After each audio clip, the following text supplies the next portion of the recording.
The northern shadow's solitary journey. A cold wind slaps my cheek. Ah, it's freezing. I'm leaning against the crumbling wall of the ruins of Bukyungman, the one spot where the wind blows less fiercely, staring blankly at the sky. The northern sky is ash gray again today. Perfect weather for a nap, really, but my stomach is growling so loudly. I have no choice but to drag myself up. My name is Jin Mui. 20 years old. Occupation herb gatherer. Goal: save up enough money to leave this godforsaken north and move to the warm southern regions. I pulled my worn, tattered fur coat tighter and grumbled to myself. Damn it, why did Master only teach me useless skills? He should have taught me something profitable. The memory that flashed through my mind was from 10 years ago, the day Bukyungman was drenched in blood. The banners of those who came shouting about justice. My father told me to hide like a shadow, but the teachings of my eccentric master, Cheonpeng, who saved me, were a bit different. Mui. Martial arts is all about efficiency.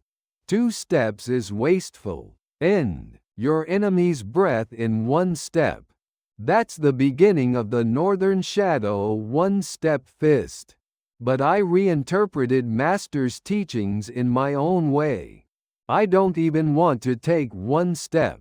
I am the sole heir of the destroyed Bukyungman, a supreme master who has comprehended both the Northern Shadow divine art and the Northern Shadow one-step fist.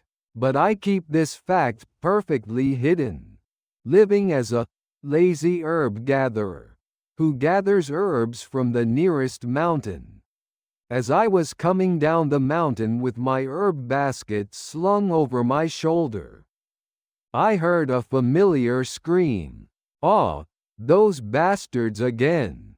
You there, wench, hand over all your money, or else. The Black Wind Bandits, the northern region's most notorious bandit gang. They're the only ones in this area who bother me. I quietly hid myself and watched the situation. It's none of my business anyway. My principle is, if there's no money in it, I absolutely don't move. Surrounded by the bandits was a young girl, wearing the uniform of a Central Plains merchant guild. She held a sword, but her face was filled with terror. I am Seorin of the Biho Merchant Guild. If you dare show such disrespect, the Namgang family will. The Namgang family? Bawahaha. You think those bastards will come all the way to the northern frontier? Stupid wench. The bandit leader raised his blade. I was about to quietly leave. That's when the girl desperately shouted, "Is anyone there? Help me. I'll give you 100 taels of silver." The girl pulled out a chunk of silver from her bosom and threw it. The silver glinted in the sunlight. 100 taels. My footsteps stopped. That's enough money to stay at an inn in the warm southern regions for a year. I let out a deep sigh. Oh, I don't want to work. I slowly walked out from behind the tree.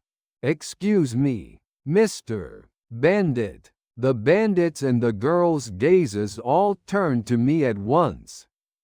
The bandit leader looked me up and down, then burst into mocking laughter. What's this? Some filthy herb gatherer? Do you not value your life? I smiled innocently and shook my head. Oh no, I do value my life. But you see, that money, 100 taels. Could I take it? If I saved that girl? You're insane. With what? The bandit leader swung his blade and charged at me. The girl, Sioran, screamed, "Get away!" I rubbed my ears. "Ah, so noisy." The bandit leader rushed right up to my face. I recalled Master's teachings. One step. I didn't move even one step.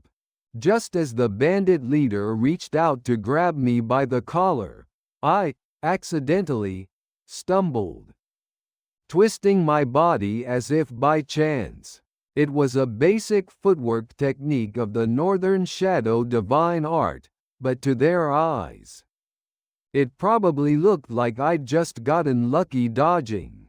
At the same time, while stumbling, I, accidentally, stepped on the bandit leader's foot. "Gia!" The bandit leader screamed and dropped his blade. As he bent over in pain, I staggered in surprise, and, coincidentally, hit his solar plexus with my elbow. Thud! A very dull, dense sound echoed. My Northern Shadow one-step fist is a martial art that concentrates internal energy into a single point. Even though I'd struck with my elbow, the impact was enough to shake the bandit leader's organs.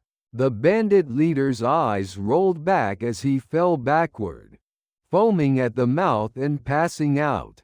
The remaining bandits and the girl, Sioran, everyone was speechless at this absurd scene. I scratched my head and said casually, I got lucky. I stumbled. The bandits hesitated for a moment, then confirmed their leader was completely knocked out and fled screaming. "Mo monster!" The boss went down in one hit. I clicked my tongue as I watched them run away. Tisk tisk, making me waste internal energy. My elbow hurts. Ow! I quickly approached the girl, Sioran, and picked up the chunk of silver from the ground. Then I smiled brightly with the face of an innocent herb gatherer. "Well then, as promised, I'll take the 100 taels. Oh, it's heavy. This should be enough for travel expenses to the south." Sioran was still staring at me with a dazed expression.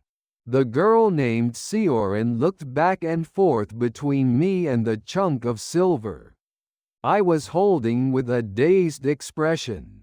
Her eyes were mixed with wariness and bewilderment. She probably couldn't understand what had just happened.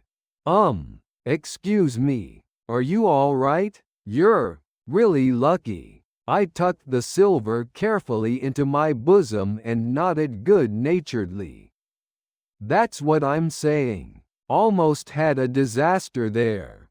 By the way, miss, you seem to be from the Central Plains. What brings you to such a harsh place?"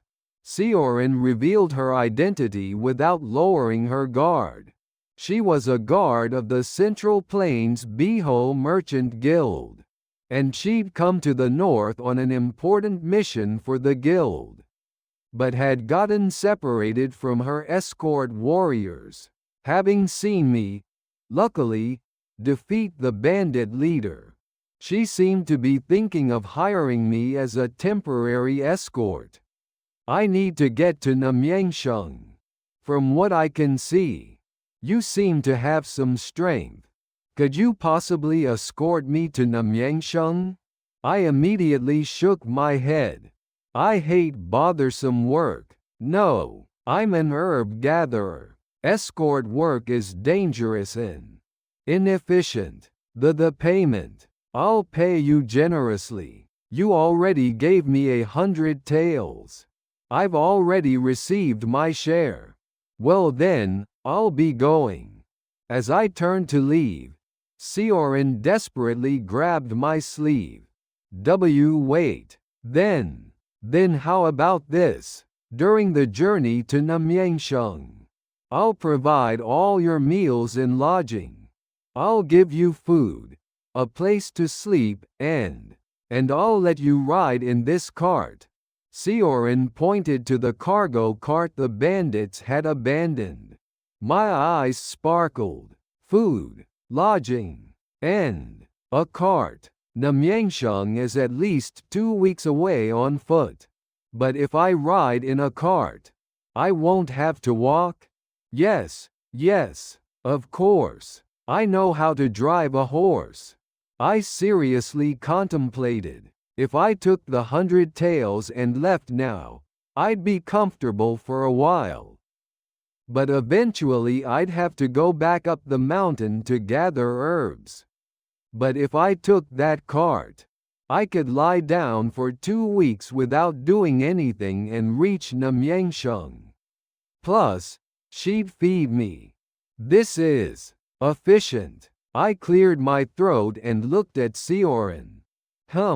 If you insist on asking so earnestly, I suppose I have no choice.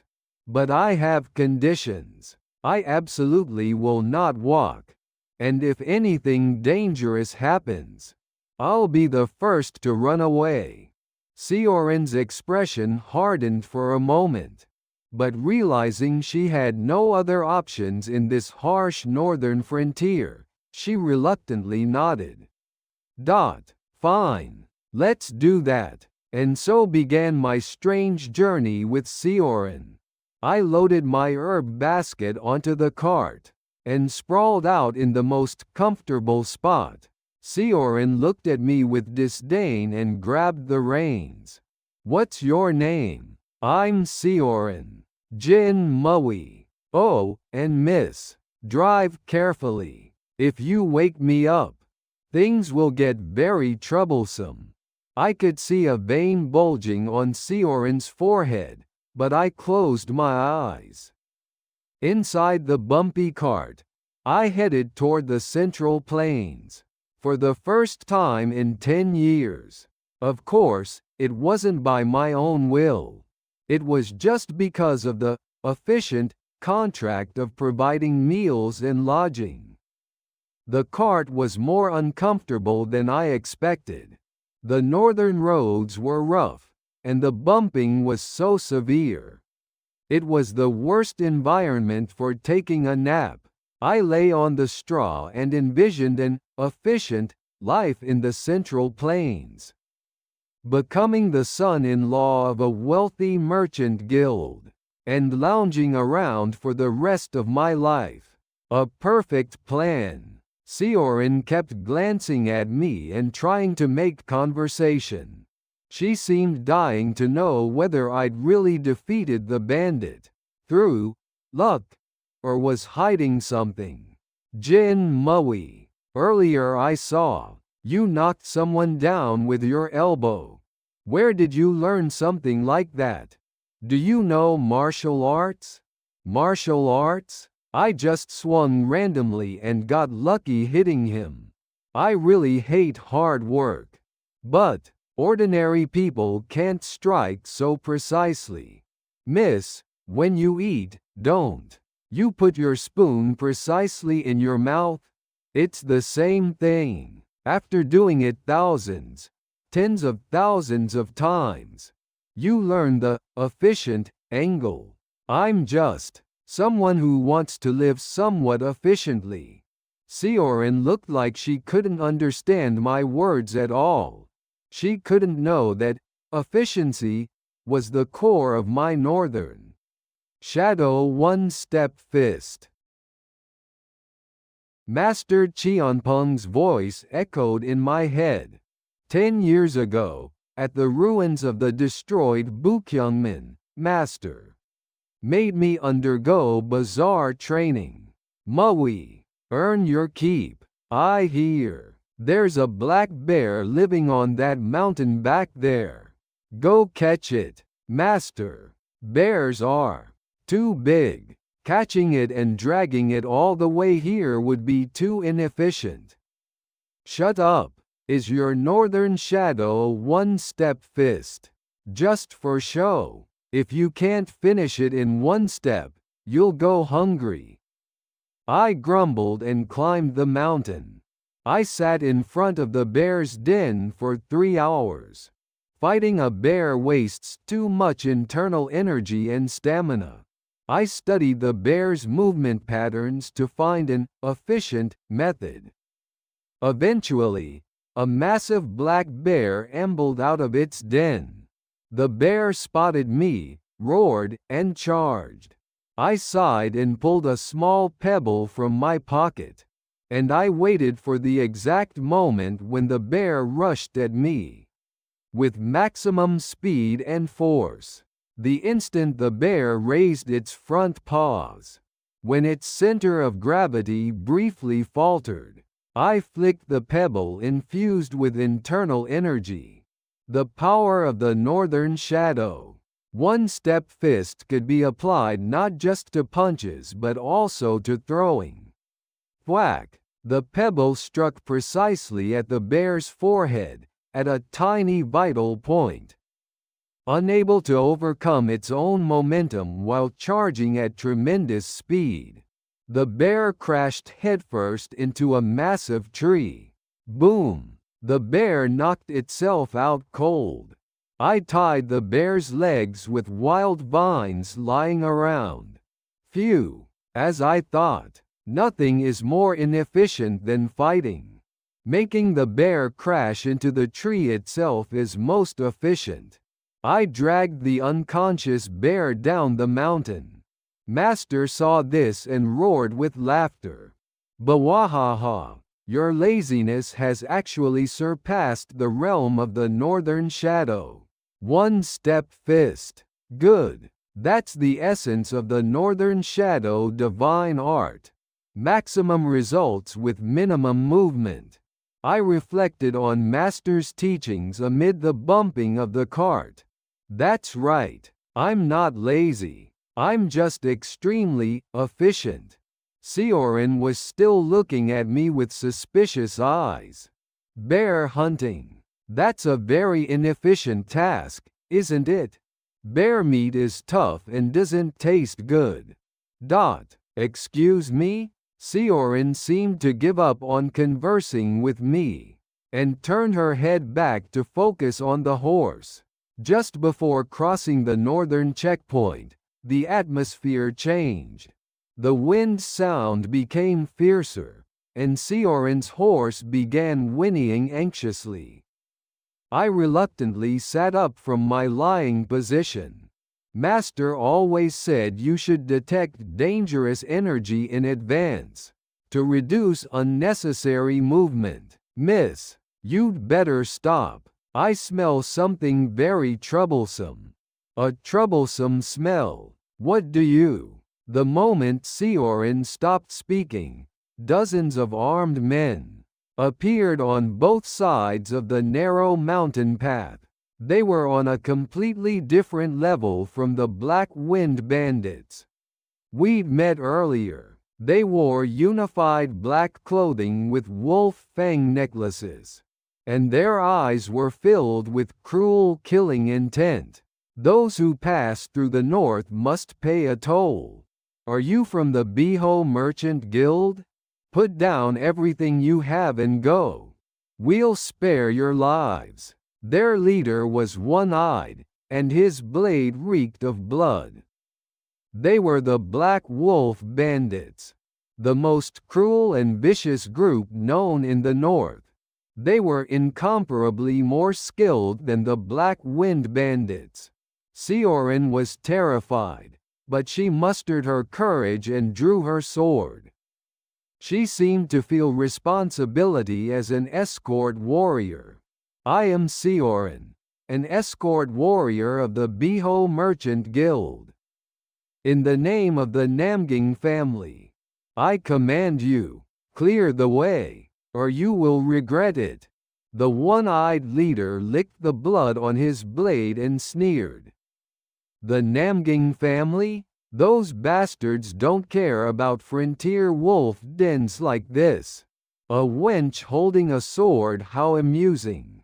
Men, seize that wench and the cart. Kill that insect-like herb gatherer in the back. The bandits howled like wolves and charged. Sioran gritted her teeth and swung her sword.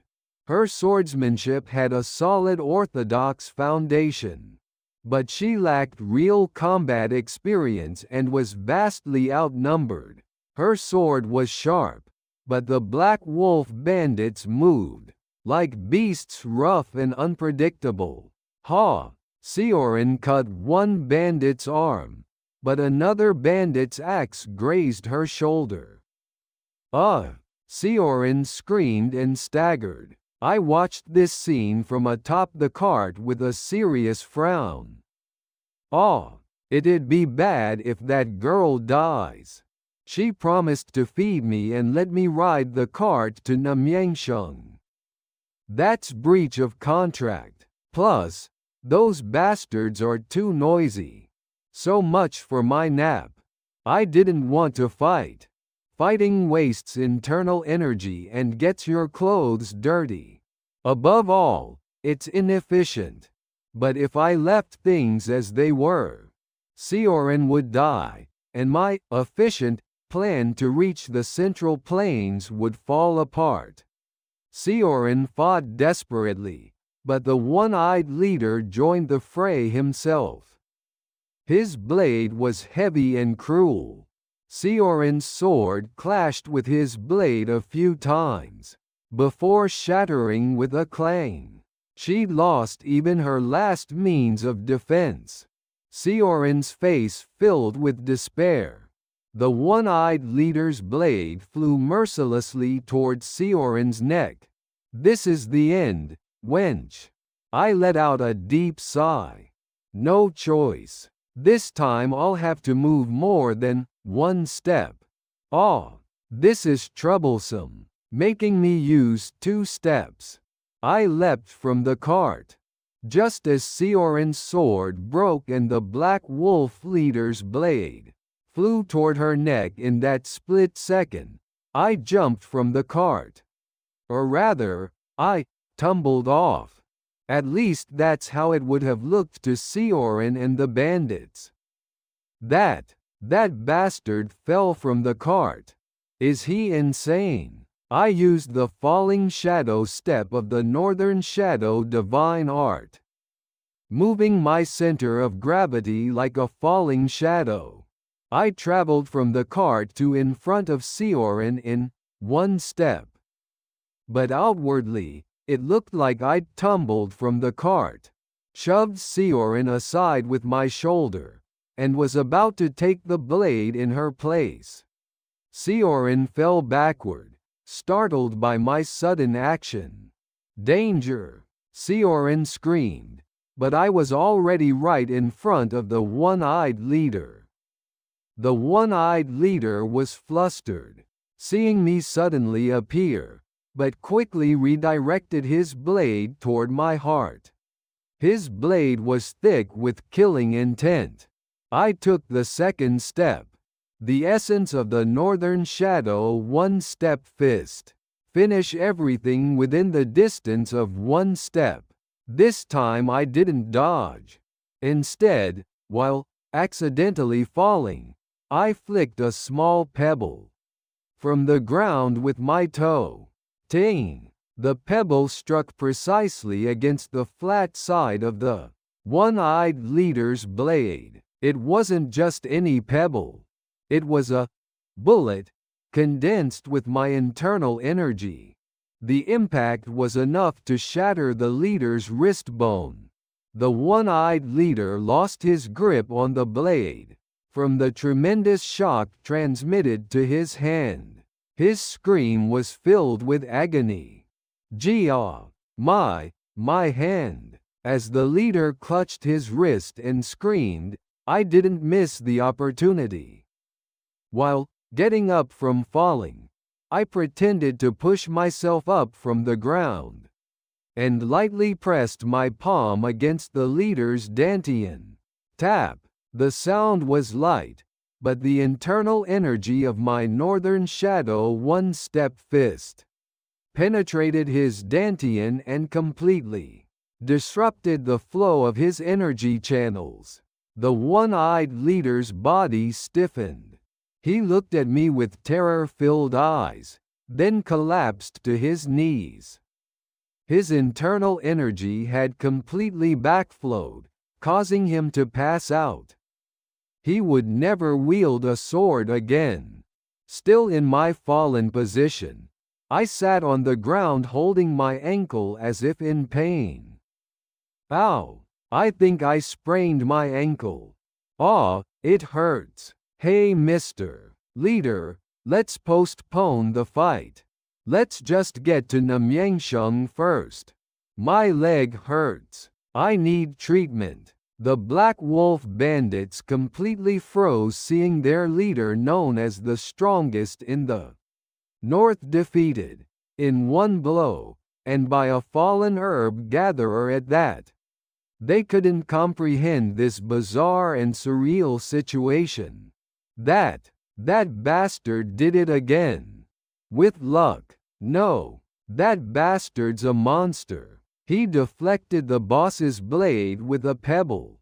He's a ghost. Then, the horn of Namyangsheng checkpoint's guard unit sounded in the distance. They must have heard our fighting and were coming. The Black Wolf bandits abandoned their leader and fled in panic. In their eyes, I must have looked like a demon. I continued rubbing my ankle while looking at Sioran. Sioran held her broken sword, staring at me with a blank expression. Phew, that's a relief. Looks like the guards are coming. By the way, miss, everything's fine now. But I hurt my ankle. Could you help me to Namyangsheng? Oh, no, just let me ride the cart. Walking is too inefficient, after all. Sioran looked at me with disbelieving eyes and asked in a trembling voice. What exactly are you? I just smiled innocently. An herb gatherer, like I said. With very good luck. After the Black Wolf bandits fled in panic, the Namyangsheng guard unit arrived. They looked at the fallen one-eyed leader, Sioran standing unharmed, and me groaning, while clutching my ankle, all with bewildered expressions. Sioran told them I'd, luckily, defeated the bandit leader while fighting him, and that I'd hurt my ankle in the process. The guard captain also tilted his head in puzzlement, after checking the fallen leader's condition, but seemed more concerned with the fact that they'd captured the notorious Black Wolf leader. Haha, you were really lucky, young man. Anyway, you've done a great service, capturing the Black Wolf leader. Come with us to Namyangsheng. You need treatment, and you'll receive a handsome reward. I cheered inwardly. A reward. The trouble of moving was worth it after all. I exaggerated my limp even more and accepted the captain's support. Oh my, thank you, Captain. I won't forget this kindness. Sioran frowned at me but didn't say anything. She began carefully observing my every action with suspicious eyes. She seemed to be mulling over the scene, where I'd fallen and flicked a pebble to deflect the leader's blade. Well, so what? I laid back down comfortably in the cart with the excuse of my hurting ankle, and headed to Namyangsheng with the guard's escort. It was the most efficient mode of transportation in the world. Every time the cart bumped, Sioran tried to talk to me. Jin Mui, earlier, do you really think it was just luck? Of course. Do I look like someone who's learned martial arts? I put on the most innocent and naive expression possible. Sioran stared intently at my face. But, deflecting a blade with a pebble is, no matter how you look at it. Oh, That was just a pebble on the ground that accidentally got kicked. I didn't throw it or anything. Anyway, miss, are there any good dumpling shops in Namyangsheng? My stomach's rumbling. I smoothly changed the subject. Sioran sighed as if giving up, but the suspicion in her eyes only deepened. She'd probably vaguely sensed that I wasn't an ordinary herb gatherer. But it didn't matter. Once I arrived in Namyangsheng, my contract with her would end. If I got the reward money too, I could live comfortably for a while. I closed my eyes again and imagined the warm, southern sunlight and delicious dumplings. The journey to the Central Plains wasn't bad so far. At least not yet. A few days later, we finally arrived at Namyangsheng. It was an incomparably larger and more vibrant city than the desolate northern scenery.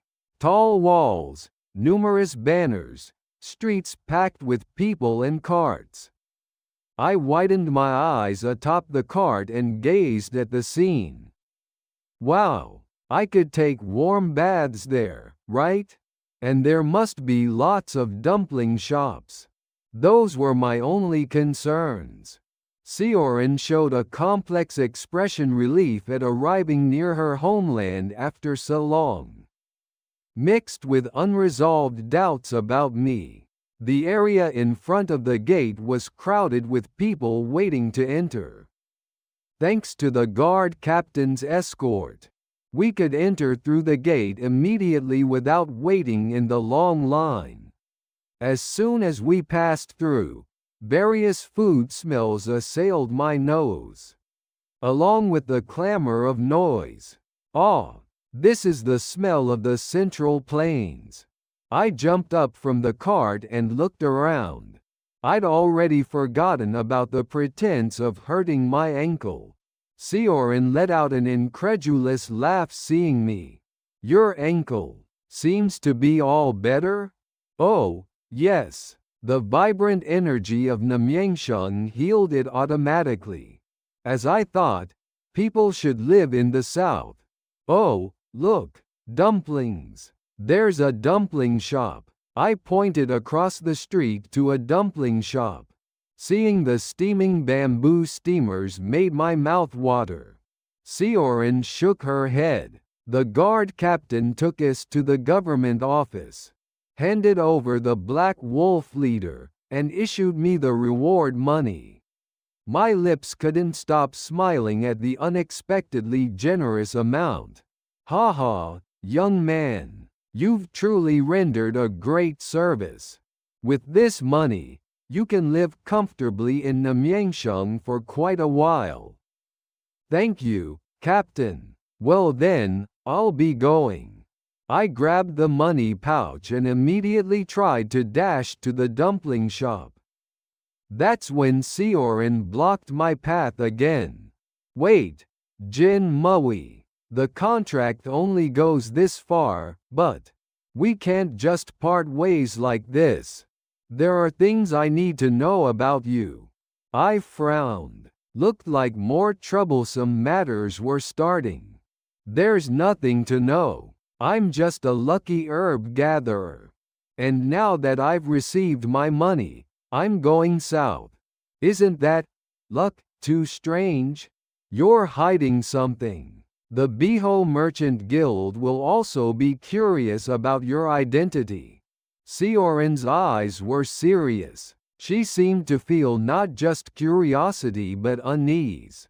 I thought for a moment.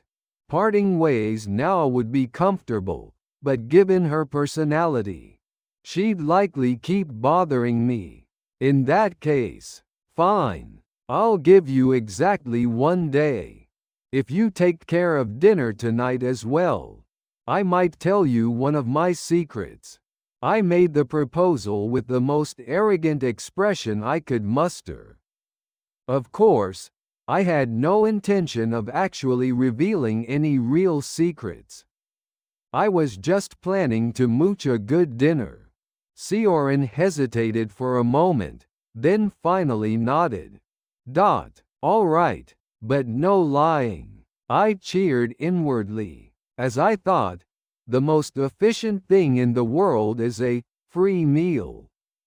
Sioran took me to the most prosperous street in Namyangsheng.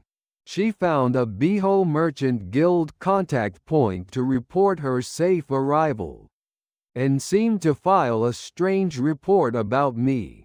Meanwhile, I wandered the streets, looking at expensive silk clothes and ornaments. Of course, I had no intention of buying anything. Inefficient spending is repulsive. After finishing her report, Sioran approached me. Now, it's time to hear about your secret. I smiled slyly and pointed to the most splendid inn nearby. Let's talk while we eat. That place looks good. Tonight's dinner is on you, right? Sioran's face hardened again, but a promise was a promise. We were guided to the best room in an inn called Shuizanlu, said to serve Namyangsheng's finest cuisine. Through the window, Namyangsheng's night scenery unfolded. I shamelessly ordered the most expensive dishes. The table filled with delicacies I couldn't even dream of seeing in the north. I devoured the food ravenously. Sioran seemed to be reaching the limit of her patience watching me. Jin Mui, stop eating now, and please talk. What exactly is that strange power of yours?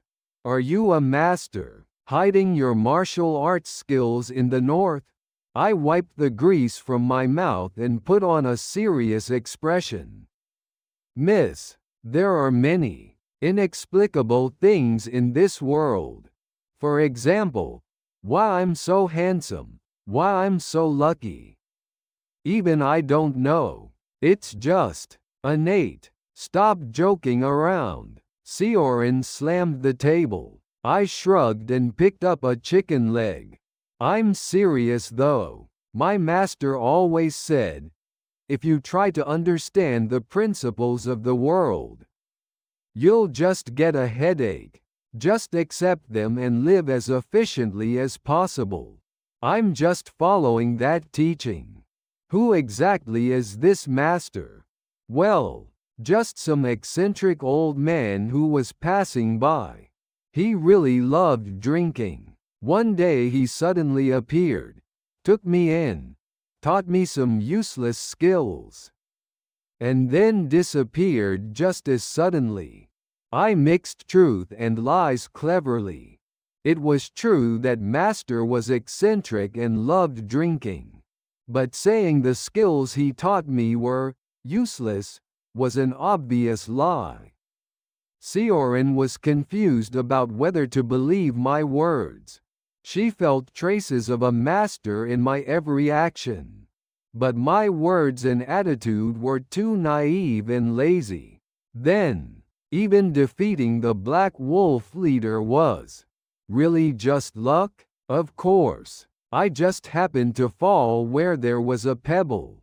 And that pebble just happened to hit the leader's blade. And I just happened to press my hand on his vital point when I fell.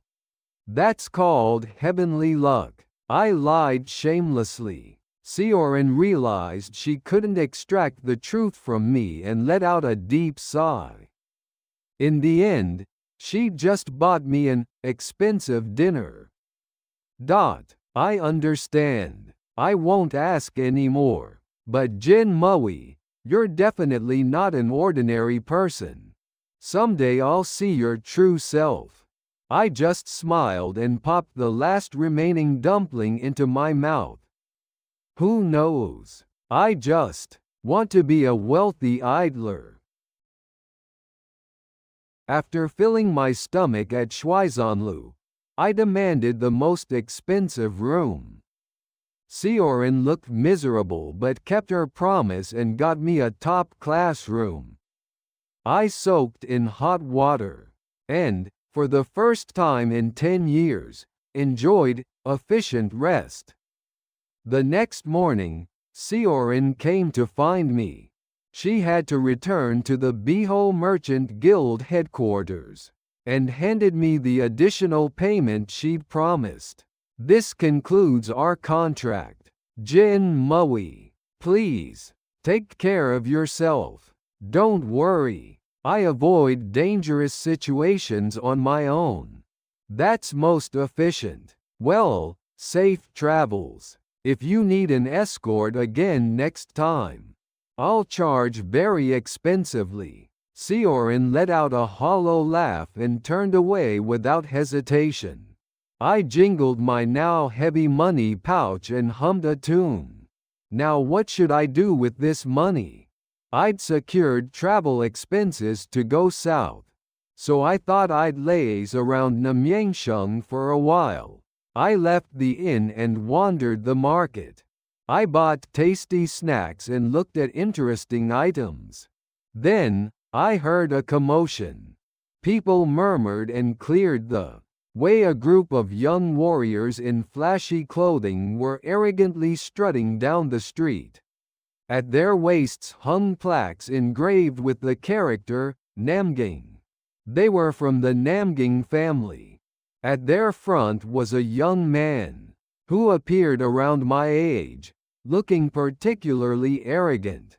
He was harassing merchants and causing trouble. How dare you display such trash in Namyangsheng's market? Remove it at once. The young man kicked over a street vendor's goods. Fruit rolled across the ground. I frowned. More troublesome people had appeared. I tried to quietly slip away. That's when the young man's eyes met mine. Seeing my shabby clothes, he sent me a look of contempt. You there, herb gatherer?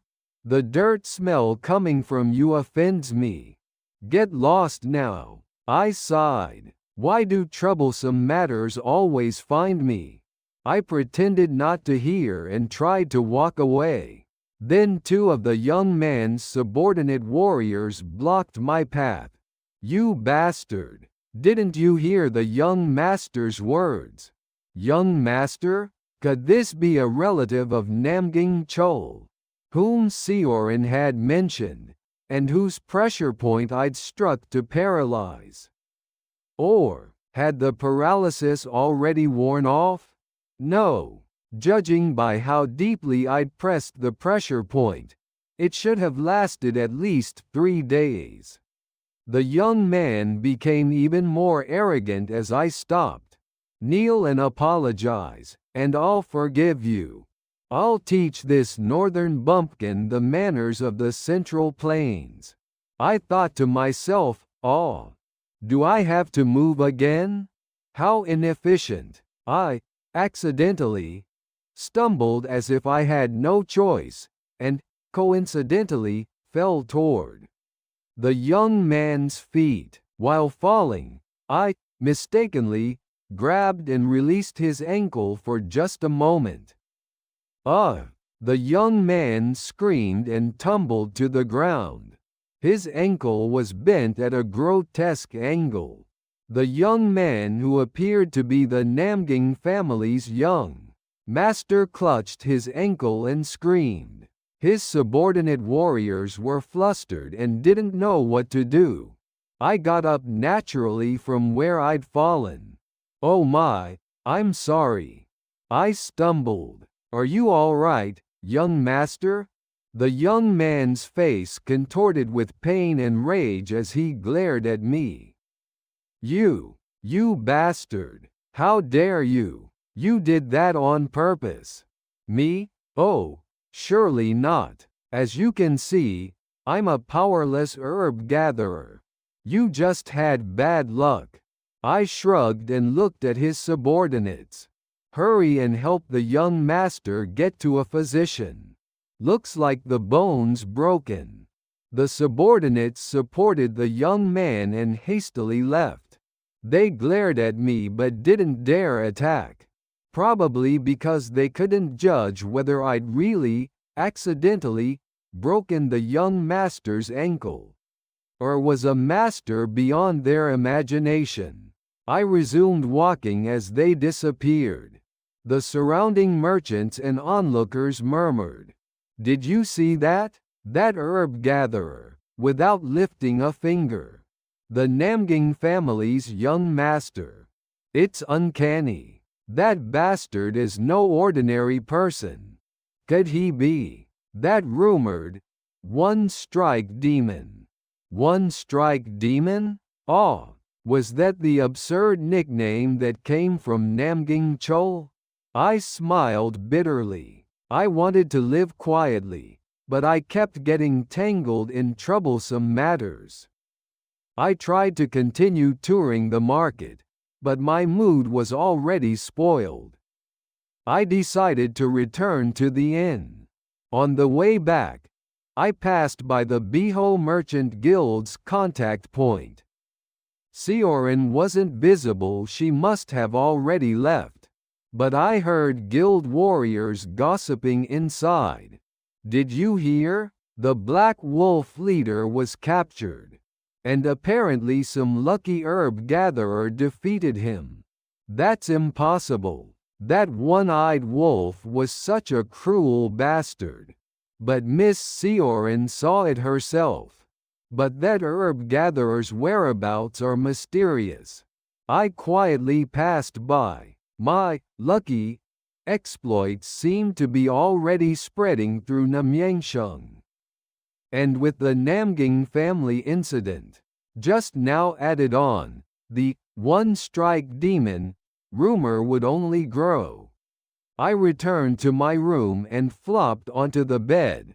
"Ah, I'm tired. Moving around really is inefficient." I fiddled with my money pouch. I needed to find the fastest and most comfortable way to go south with this money. For example, buying a really fast horse and riding it? No, that's also troublesome because I'd have to care for the horse. Then, buying a whole cart and hiring a driver? But I'd have to pay the driver's salary. I closed my eyes and began planning the most efficient journey south. Whatever my identity was, whatever the martial world's rumors were, my goal was only one thing: lounging comfortably in the warm south, hoping that no more troublesome matters would arise. Life in Namyangsheng was better than expected. Thanks to the reward money, I didn't need to gather herbs for a while. My inn-room was warm, and the food was delicious. I holed up in my room for several days and just slept. This was the beginning of the efficient life I'd dreamed of. But my peace didn't last long. The rumor that a lucky herb gatherer had defeated the Black Wolf leader and, accidentally, broken the Namgang family's young master's ankle spread like wildfire throughout Namyangsheng. People began calling me one-strike demon, meaning a strange master who subdues opponents with a single blow. Of course, I wasn't pleased at all. Nothing is more troublesome than becoming famous. I slipped out the inn's back door to avoid the rumors and found a shabby tavern. I wanted to quietly pass time with a warm drink. But before I could even raise my cup, I felt a familiar yet unpleasant energy. "You bastard! I finally found you." The ones who burst through the door were the Namgang family warriors I'd seen at Shuizanlu a few days ago. And behind them, oh my, that arrogant young man, Namgang Chol, stood there. His face was filled with rage, and the paralysis had completely worn off. I'd thought it would last 3 days, but he recovered faster than expected. Either he had good recovery ability or it was thanks to the Namgang family's expensive elixirs. One strike demon. How dare you humiliate me, Namgang Chol, like that? Today, I'll break all your limbs. Namgang Chol drew his sword and charged at me. The tavern's customers screamed and scattered. I set down my cup and let out a deep sigh. Ah, ruining my drink. Why appear right now? Namgang Chol's sword was fast and sharp, as befitting the young master of a renowned orthodox family. His fundamentals were solid, but his sword carried too much rage. Master said rage only wastes internal energy inefficiently. I didn't even lift my rear from the chair. The moment Namgang Chol's sword flew toward my neck, I lifted my cup and deflected his blade with drops of rice wine. Clang! A clear sound rang out. Namgang Chol was shocked that his sword was deflected by an invisible force. He didn't even seem to realize I'd blocked the sword with my cup. You bastard, using wicked sorcery. I stood up from my seat and said, sorcery? Young master, the cup was just slippery. Anyway, you've ruined my drink, so you'll have to pay for it. I held out the empty cup. Namgang Chol's face turned red with fury. Namgang Chol seemed to have lost his reason at my brazen attitude. He gripped his sword again and attacked me even more fiercely. His sword displayed the techniques of the Namgang family's secret swordsmanship, the Thunderbolt sword. Blue sword chi burst from his blade's tip. Die, one strike demon. I still had no intention of dodging. Dodging is troublesome, and against sword chi of that level, blocking it was more efficient. I lifted the shabby herb basket I wore at my waist and held it before Namgang Chol's sword.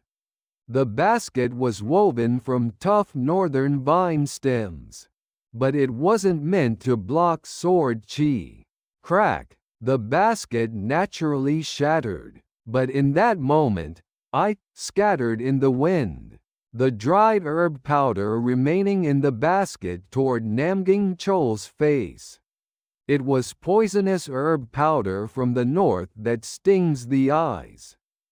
Cough! Cough! You bastard! How cowardly! Namgang Chol coughed and rubbed his eyes. I didn't miss that opening. Cowardly? The herb powder just blew away. Unfortunate wind. I took one step, with the northern shadow one-step fist. My body slipped into Namgang Chol's embrace like a shadow. Then, pretending to support him as he fell, I lightly pressed my palm against his chest's pressure point. This time it wasn't a paralyzing point. It was a point that reversed internal energy flow to cause extreme pain. Jia! Namgang Chol's body bent like a bow. Unable to breathe properly, he collapsed to the ground and rolled around. His subordinate warriors tried to rush at me in terror, but I sent them a chilling glance. Attacking is fine. If you want to end up like that, young master, I need to rest now. Moving just now made me tired. I casually spoke while picking up pieces of my shattered herb basket. The Namgang family warriors didn't dare attack me. They supported the agonized Namgang Chol and hastily fled the tavern. The tavern owner and customers stood with mouths agape, alternating between looking at me and the fallen Namgang Chol. My God, it really is the one-strike demon. He deflected Namgang's swordsmanship with his finger. No, that wasn't martial arts, it's witchcraft. I ignored their murmuring and spoke to the owner. Owner, the bill for my drink. Oh, and charged that Namging young master for my shattered basket too. I'm leaving. I walked leisurely out of the tavern. My quiet life in Namyangsheng seemed to have gone down the drain. Troublesome matters kept piling up.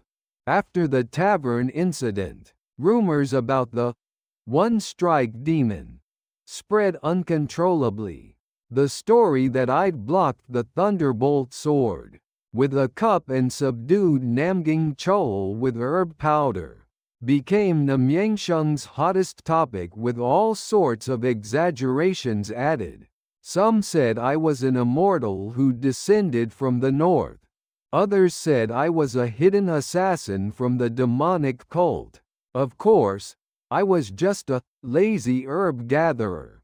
I holed up in my in-room and didn't go out. Going outside would draw too much attention, which was too troublesome. I had no problems eating and sleeping for a while, with the money I'd extorted from the Namging family and the reward money. But I couldn't keep hiding like this. My goal was to go to the warm southern regions. I lay in bed contemplating the most efficient way to escape Namyangsheng. Sneaking away at night? No, that's also inefficient, because I'd have to walk or ride a horse.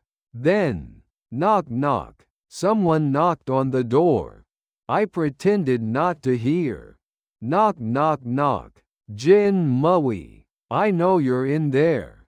Please open the door. It was Sioran's voice. Ah, that girl hadn't left Namyangsheng yet.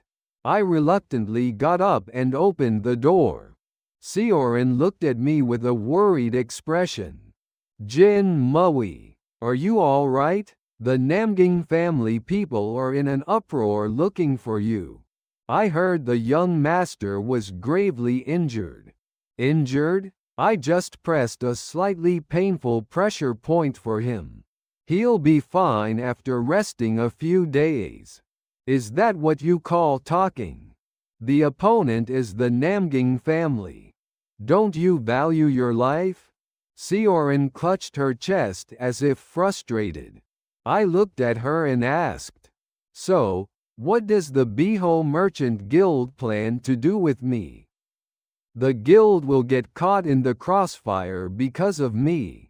Sioran hesitated for a moment, then spoke carefully.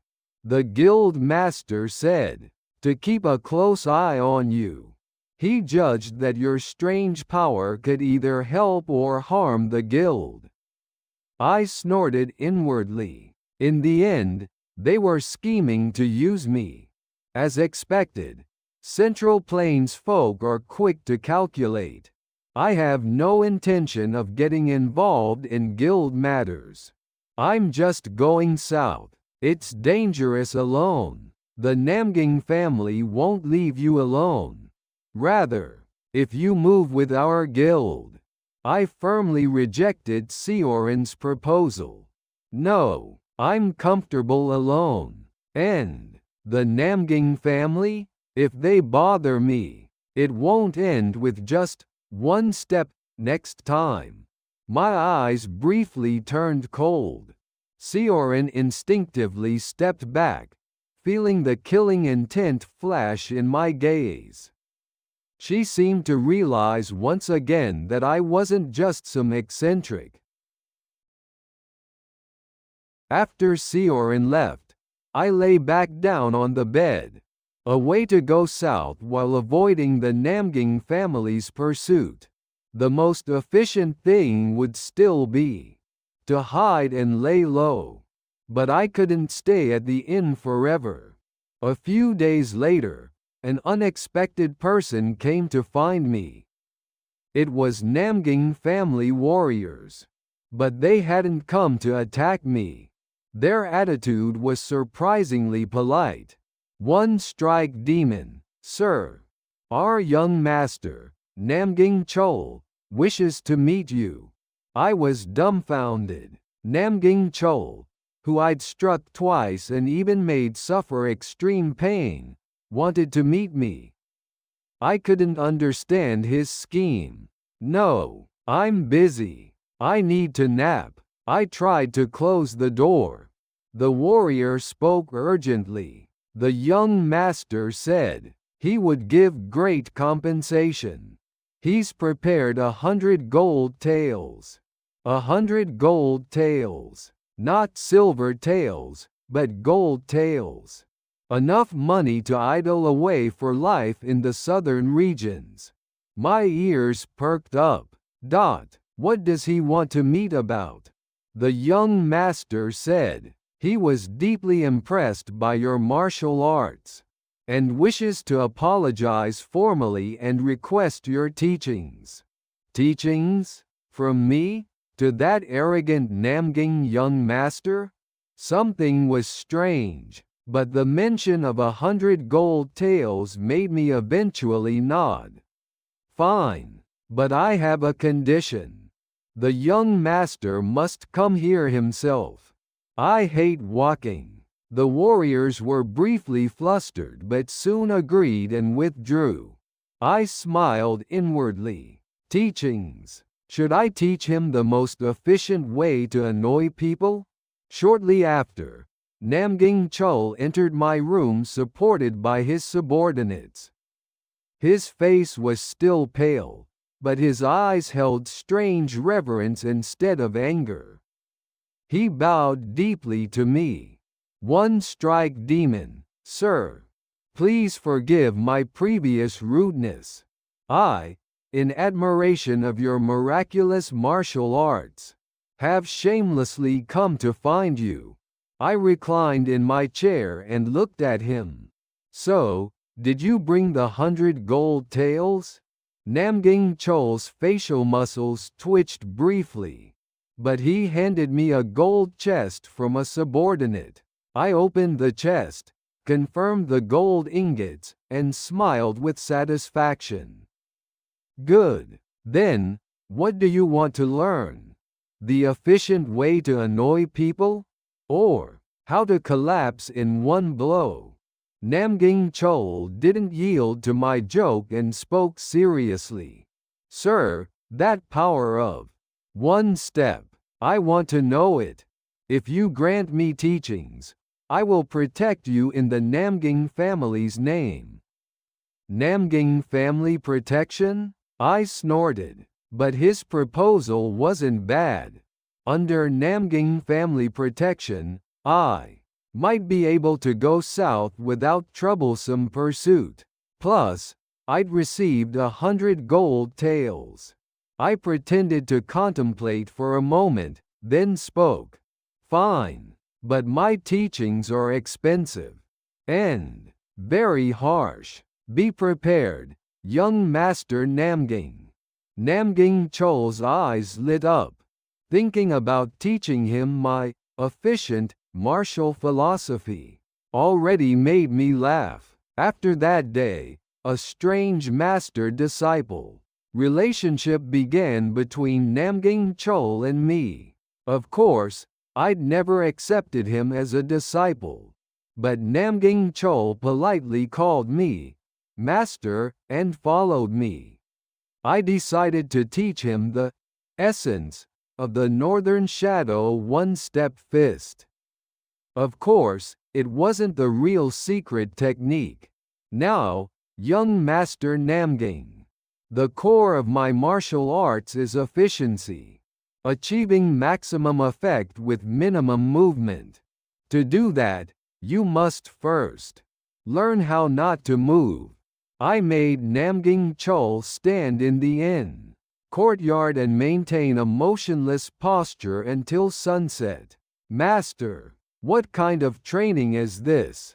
Shish, don't move. The flow of wind, the weight of air, the pulse of earth. You must feel all these, and realize the most efficient way of existing in the world.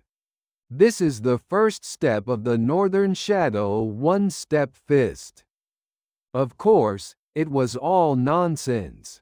I just wanted to torment Namgying Chol. But Namgying Chol took my words as gospel truth, and maintained the motionless posture, sweating profusely.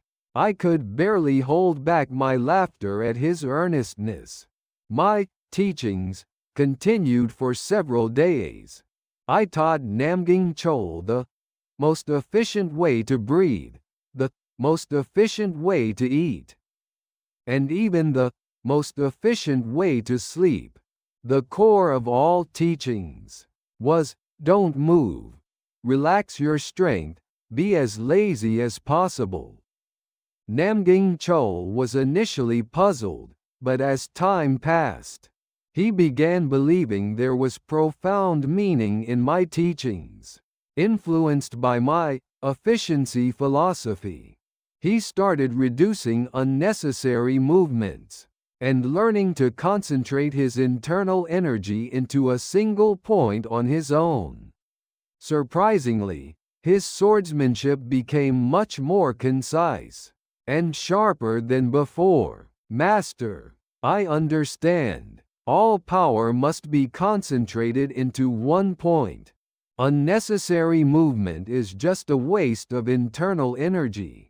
I clicked my tongue inwardly. I just taught him how to laze around. What did he realize on his own? Namgying Chol began genuinely respecting me. And thanks to Namgying family protection, I spent comfortable days in Namyangsheng being called Master of the One-Strike Demon. The One-Strike Demon, rumor, transformed from fear into reverence for an eccentric master. I'd secured 100 gold taels, avoided troublesome fights, and even got free meals. Accepting Namgying Chol as a disciple was a surprisingly efficient choice. I wondered how long this strange relationship would last as I taught Namgying Chol the most efficient way to yawn, today as well.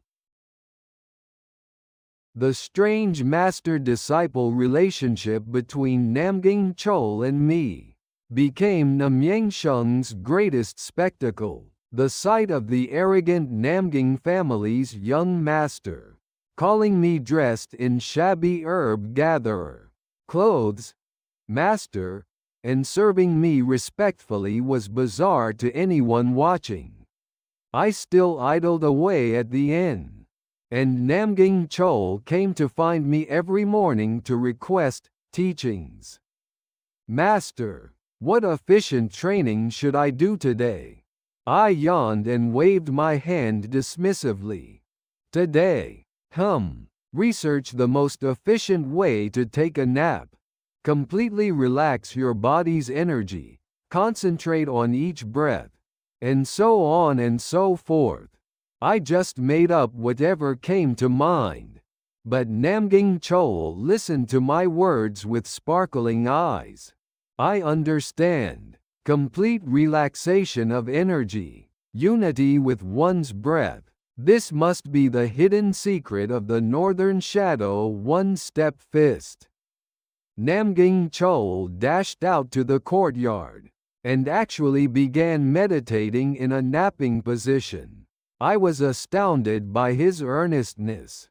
What I'd taught was clearly how to be lazy. Yet he was comprehending profound martial principles on his own. Surprisingly, Namgying Chol's swordsmanship became more concise and faster with each passing day. Unnecessary movements disappeared, and all his power seemed to condense into a single point. At his blade's tip, my efficiency philosophy was promoting his martial growth. In an unexpected way, the rumors grew even larger. Evaluations began emerging that the One-Strike Demon wasn't just a strong monster, but an eccentric with profound martial philosophy. Some whispered that I was passing down Bukyungmin's hidden secrets in a unique manner. I found this whole situation simply troublesome.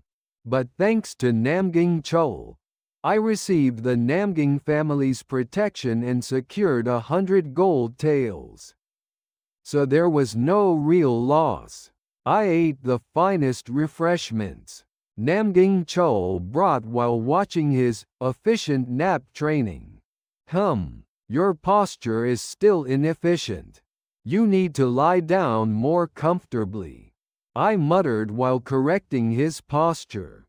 Namgying Chol was moved by my guidance, and devoted himself even more to training. This strange master-disciple game might be quite entertaining.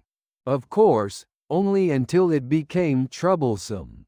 As my reputation as the one-strike demon grew, troublesome matters began arising as I'd expected. Countless martial artists from across the martial world flocked to Namyangsheng, claiming they wanted to verify my skills.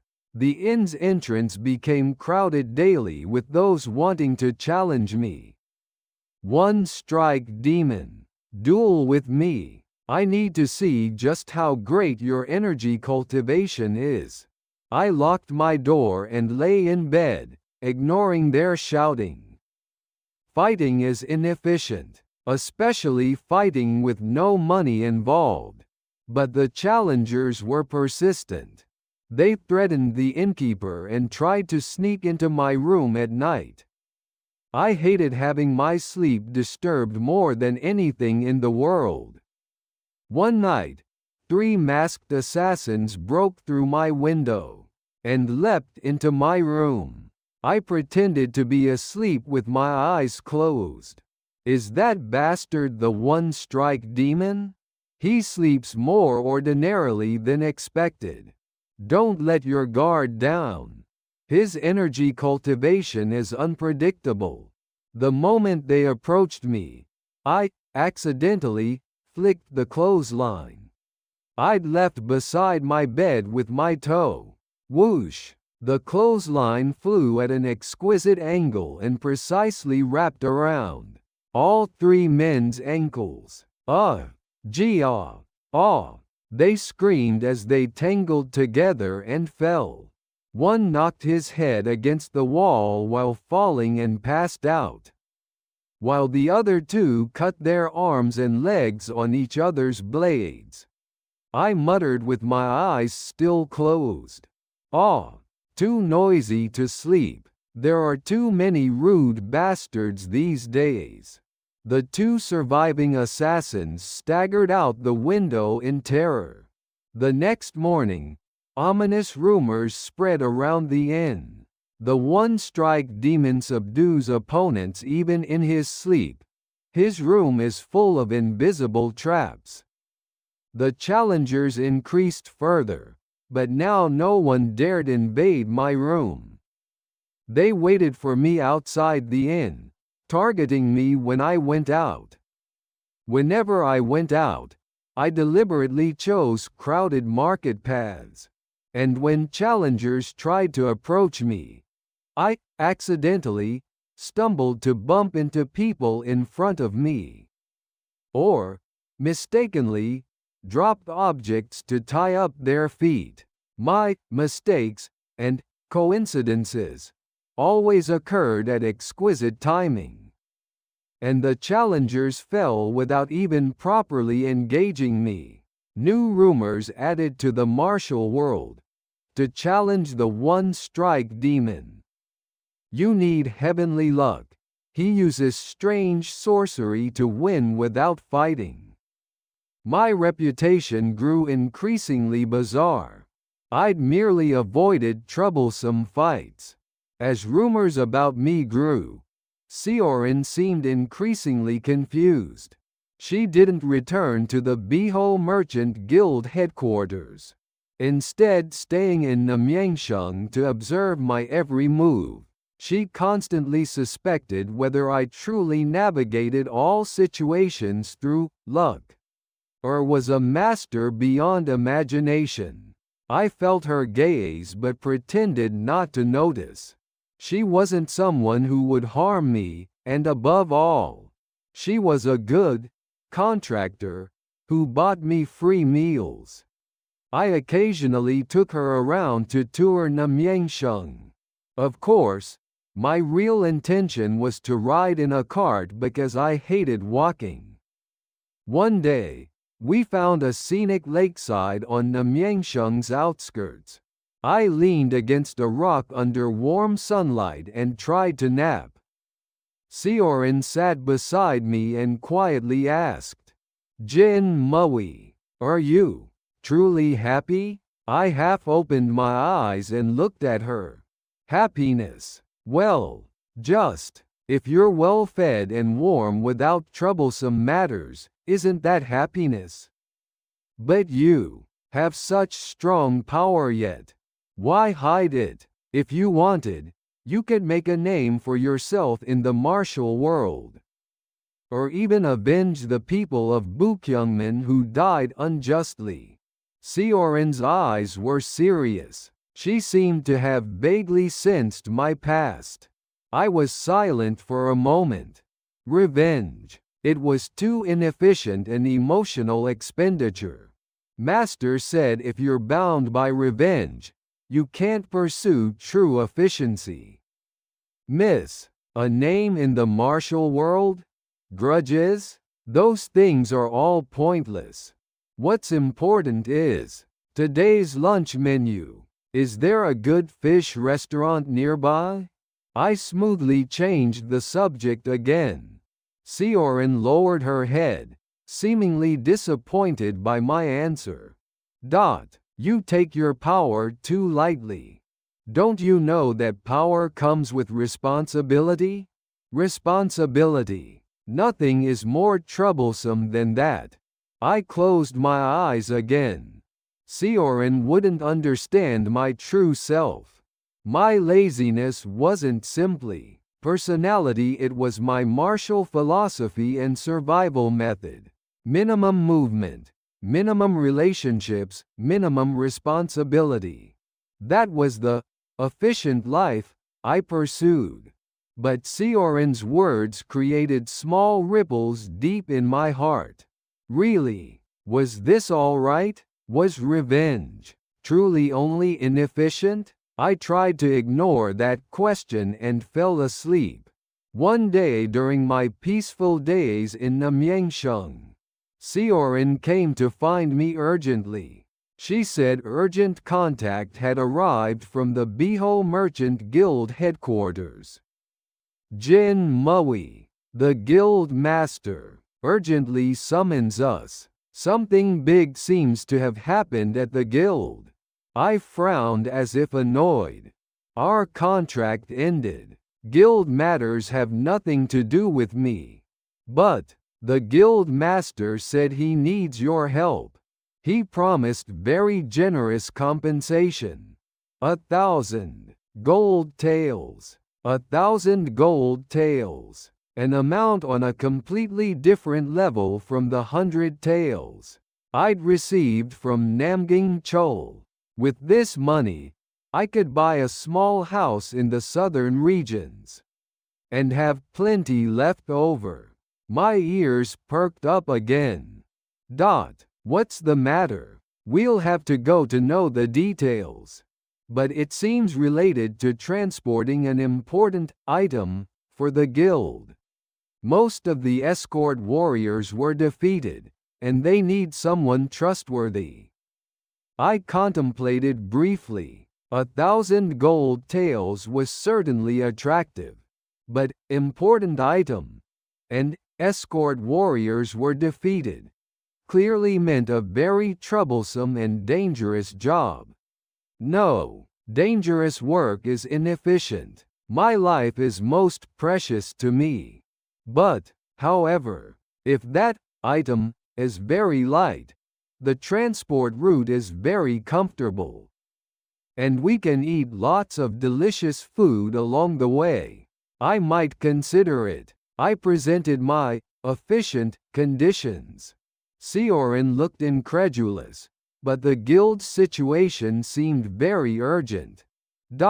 Probably. The guild will arrange for the most comfortable journey possible, so please. I reluctantly nodded. The temptation of 1,000 gold taels was too strong. Fine. But remember this. If things become even slightly troublesome or dangerous, I'll immediately void the contract and run away. More important than money is my efficient rest. Sioran nodded with a sigh of relief. We immediately prepared to head to the Beho Merchant Guild headquarters. I had no idea what ripples this journey would bring to my lazy life. I was just thinking about receiving 1,000 gold taels and going south. But anxiety swirled in Sioran's eyes. She seemed to be hiding something about the identity of the item. The guild wanted to transport and its destination. The road to the Beho Merchant Guild headquarters was comfortable as Sioran promised. The top-quality cart the guild sent was plush, and the food was excellent. I enjoyed a satisfying, efficient journey, for the first time in a while. When we arrived at the Beho Merchant Guild headquarters, the guild master personally came out to greet us. He wore a benevolent smile, but his eyes were those of a sharp merchant. He showed extreme courtesy, saying he'd heard much about the one-strike demon's reputation. Indeed, your physique is impressive as the rumors say. One-strike demon, sir. Please, I humbly request that you accept our guild's important commission. I waved my hand. Sir, just call me Jin Mui. So, what is this important commission? Is it worth 1,000 gold taels? The guild master cleared his throat and got to the point. He said the guild needed to transport very precious, medicinal herbs to the Northern, Black Path Alliance. However, the escort warriors handling the transport were attacked by an unidentified force, and the remaining personnel couldn't guarantee safety. Black Path Alliance, a name familiar to my ears. 10 years ago, a core force of the unorthodox alliance that led Bukyungmin's destruction. I was shocked inwardly but pretended to be calm outwardly. The Black Path Alliance, aren't they very dangerous people? Transporting herbs to such a place takes unusual courage. Haha, that's what martial world merchants are like, isn't it? You must take risks to make big profits. If the one-strike demon sir accompanies us, it will be like having 1,000 soldiers. I read the guild master's eyes. He was hiding something. Why the Black Path Alliance of all places? And what was the true identity of these medicinal herbs? I instinctively felt this commission wasn't simply about transporting goods. I was silent for a moment before asking. Fine. If it's 1,000 gold taels, I'll consider it. But could I personally verify those herbs? I need to know what kind of item it is to plan an efficient escort, don't I? The guild master's eyes wavered for a moment. He hesitated briefly, then finally nodded. Of course. Come this way. I followed the guild master to a secret warehouse. There, under heavy guard, sat a small box. Inside the box wasn't medicinal herbs, but a fragment of Bukyungmin's crest made of cold metal. I felt all the blood in my body run cold. The Beho Merchant Guild's real purpose wasn't transporting herbs. They were trying to trade something related to the secrets of Bukyungmin, which disappeared 10 years ago, with the Black Path Alliance, and intended to use me as escort or bait for that transaction.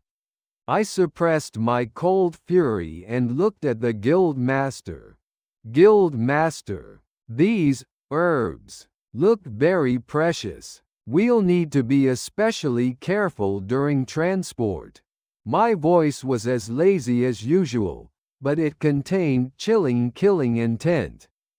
The guild master smiled with relief, seemingly not noticing my change. The moment I confirmed the fragment of Bukyungmin's crest in the secret warehouse, I was certain this commission wasn't simple transport. The Biho Merchant Guild was trying to make a dangerous deal with the Black Path Alliance using secrets from Bukyungmin, which was destroyed 10 years ago, and they'd intended to use me as a shield or sacrifice for that deal. I was pathetic for blindly accepting because I was blinded by 1,000 gold taels. But the cart had already departed. I put on the mask of a lazy herb gatherer again, in front of the guild master and Sioran. I continued pretending to be a naive master who knew nothing and only cared about money. Wow, truly precious herbs. We must be careful not to let even a speck of dust touch them during transport. But Guild Master, the Black Path Alliance folks are notoriously rough. For treasure of this level, don't we need more escorts? For example, about 10 people like me? I deliberately boasted while gauging the Guild Master's reaction. The guild master smiled slyly and patted my shoulder. Ha ha ha. One strike demon sir alone is worth 1,000 soldiers. Don't worry. We've already finished talking with the Black Path Alliance. We just need to safely deliver the item. A lie. His eyes were wavering subtly. He was definitely deceiving me. I lay back down in the cart and closed my eyes. But I didn't fall asleep. All my senses were tracking the movements and energy changes of the Biho Merchant Guild people. Sioran was standing guard outside the cart with escort warriors, and anxiety was evident on her face too. Did she also know the guild master's real plan? Or was she being deceived as well? I thought, let's go to the Black Path Alliance first. I need to receive the 1,000 gold taels. And I'll have to charge that guild master bastard breach of contract fees in a very efficient manner. A troublesome but unavoidable collection plan was already forming in my head. Master had said, always collect money owed to you. That's the efficient transaction method of the martial world. After several days of travel, we finally entered the Black Path Alliance's territory. It was land with a different atmosphere from the north, gloomy and murderous. The sky hung low, and skulls that appeared to be from Orthodox faction. Warriors lay scattered carelessly along the roadside. Sioran gripped her sword hilt tightly with a tense expression. The guild's escort warriors also scanned their surroundings warily. Only the guild master and I remained composed. I still lounged in the cart, while the guild master forced himself to smile calmly. We've arrived, sir. That's the Black Path Alliance's headquarters ahead, Huxezong. I looked at the massive black fortress visible through the cart window. The walls were stained with traces of countless battles, and the banners bore the emblem of a bloodthirsty wolf. 10 years ago, the bastards carrying those banners had trampled Bukyungmin. My heart began beating coldly. I'd tried to ignore revenge as inefficient. But coming to this place, suppressed fury surged up. Black Path Alliance warriors greeted us in front of Huxezong's gate. Their eyes glinted with blatant greed and killing intent. They seemed more interested in the fragment of Bukyungmin's crest inside the Biho Merchant Guild's cart and, perhaps me, the one-strike demon. You're from the Biho Merchant Guild? You brought the item? Our alliance leader is waiting. The guild master stepped forward and bowed politely. Of course, we've safely brought the promised item. Please, let us in. I yawned from inside the cart and muttered, "Ah, we've arrived? Then I'll wait here. I don't want to bother going inside the fortress." The guild master's face filled with confusion. My presence must have been important insurance for the deal. But his plan seemed disrupted by my refusal to accompany him. "Yes, sir. You must come with us." "No, I came here as the contract stipulated, so I just need to receive my share." I absolutely detest getting involved with the Black Path Alliance folks. I firmly refused. The Black Path Alliance warriors sneered at me. "Is that bastard the rumored one-strike demon? He seems more cowardly than expected." I ignored their mockery and lay back down in the cart. But all my senses were tracking the energy of the guild master and Black Path Alliance warriors entering the fortress. As I expected, this wasn't a simple transaction. I smelled a massive trap. About an hour passed after the guild master entered Huxezong with the Black Path Alliance warriors. I felt faint screams and violent energy collisions from inside the fortress. I sat up in the cart. As expected, trouble erupted. How troublesome. Seorin approached me with an anxious expression. "Jin Mui, what's happening inside?" At that moment, Huxezong's gate opened again, and the blood-soaked guild master was dragged out by Black Path Alliance warriors. Behind him walked a massive man who appeared to be the alliance leader. Wearing a murderous smile, "Gahahaha, foolish Biho Merchant Guild bastard. How dare you try to deceive me, Hyukpyo? You were hiding Bukyungmin's treasure map." The guild master cried out toward me through painful groans. "One-strike demon. This isn't what we agreed. Stop them. I'll give you 2,000 gold taels." I pretended not to hear his words. The contract was already voided. I got down from the cart and stretched. Oh my, I slept well. Time to head south now.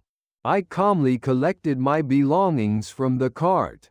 The Black Path Alliance leader Hyukpyo spotted me and his eyes flashed. "Are you that arrogant one-strike demon? You're in league with him. How dare you bring Bukyungmin's remnants to stab me in the back?" I shrugged. "I'm just someone hired for money. The contract's over now, so I'm leaving." "Leave? Where?" "I'll take all the Bukyungmin martial arts you possess." "Men, seize that bastard." Dozens of Black Path Alliance warriors rushed toward me. Seorin stood in front of me, terrified. "No, Jin Mui did nothing wrong." When Hyukpyo waved his hand, a powerful palm strike engulfed Seorin. Seorin screamed and was blown away, coughing blood. I frowned. That girl got hurt again. The medical bills will pile up. And that bastard is too noisy. I lightly kicked a small pebble that had fallen to the ground with my toe. The pebble flew precisely toward Hyukpyo's forehead. Whack! My pebble struck Hyukpyo's forehead precisely. It wasn't just any pebble. Condensed with the internal energy of the northern shadow. One-step fist. It pierced through Hyukpyo's solid external energy defense and shook his consciousness. Jia! Hyukpyo screamed and staggered backward. A red mark appeared clearly on his forehead, and blood dripped from his nose.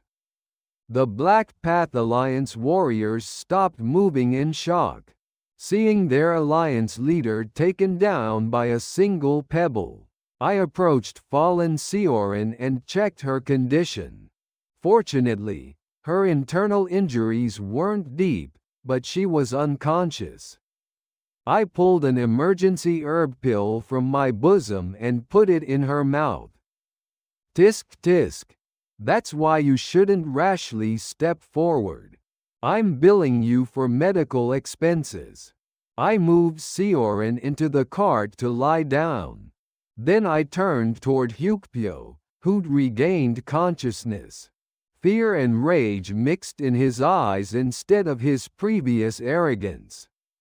You bastard! How dare you! You really are a Bukyungman remnant. I waved my hand dismissively. Remnant or whatever, I don't care. I just came for money, but things got very troublesome because of you people.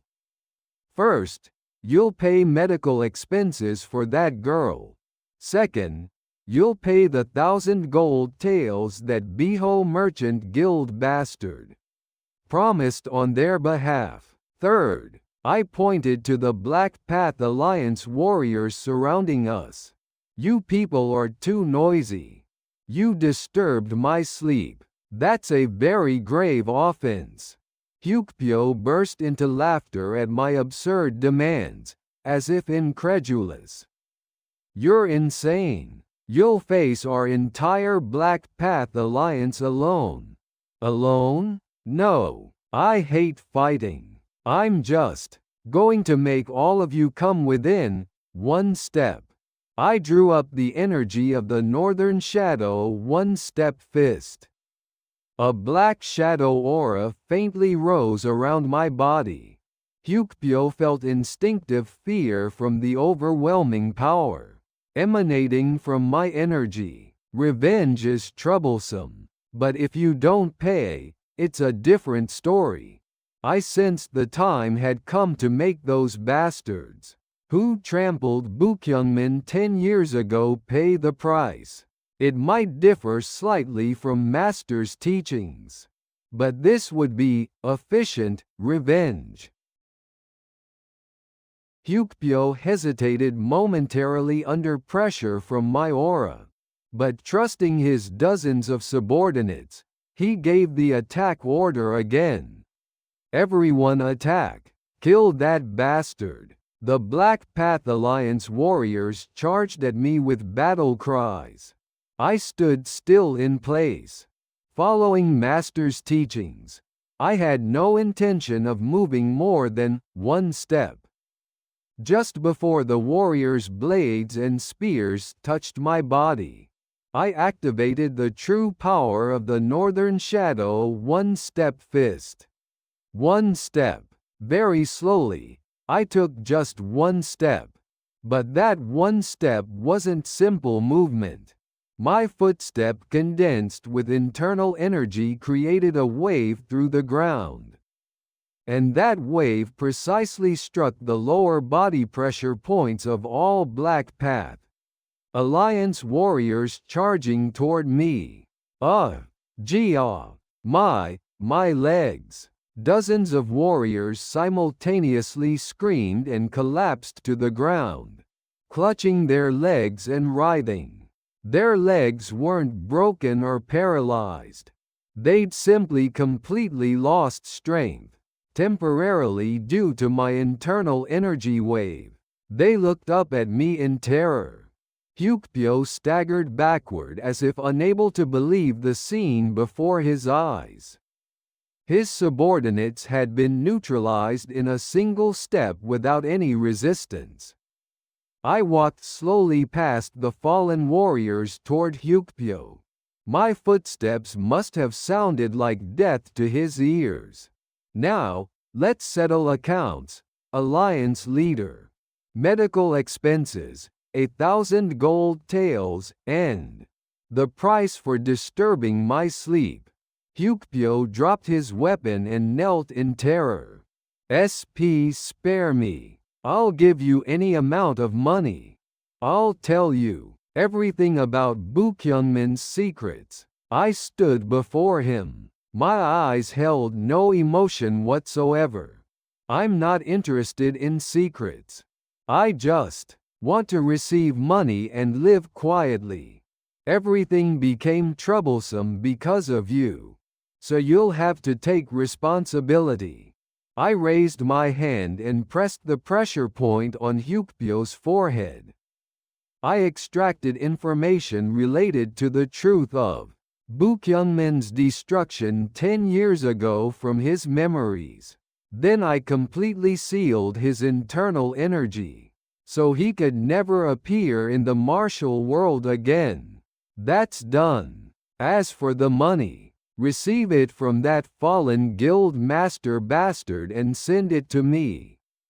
If you're late, very inefficient things will happen. I loaded unconscious Seorin into the cart and left Hyuksezong. The fallen Black Path Alliance warriors didn't dare stop me. My one step had carved permanent terror into them. Leaving Hyuksezong behind, the carriage rattled southward toward Namyangshung once more. This time, aside from me who had become the driver, only the unconscious Seorin and the captured master of Biho Merchant Guild rode inside. The memories extracted from Hyukpyo contained the brutal truth of Bukyungmin's annihilation 10 years ago, along with the vile names of the Orthodox Alliance.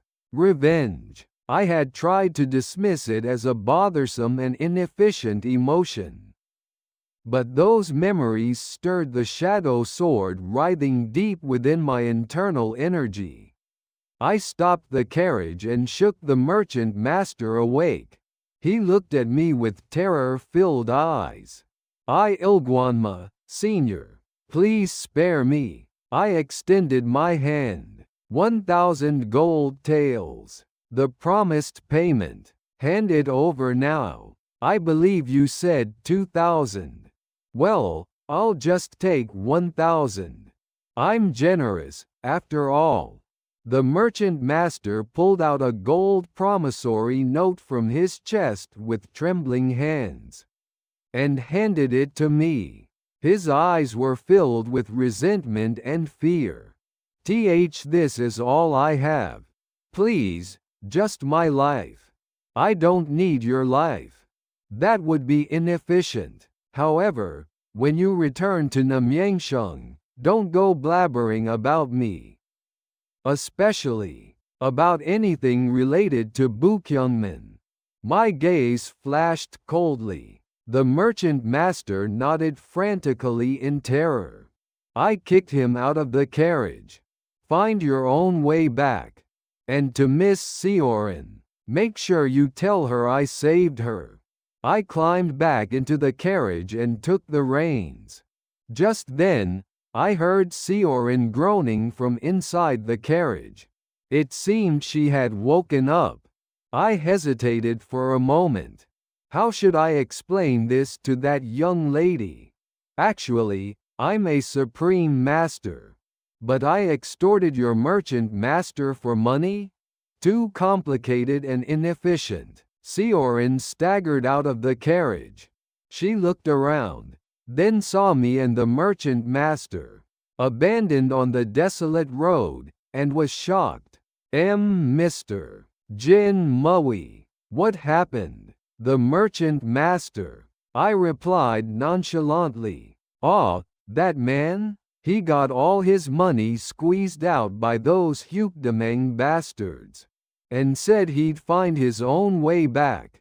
And I saved you, miss. So for the medical fees.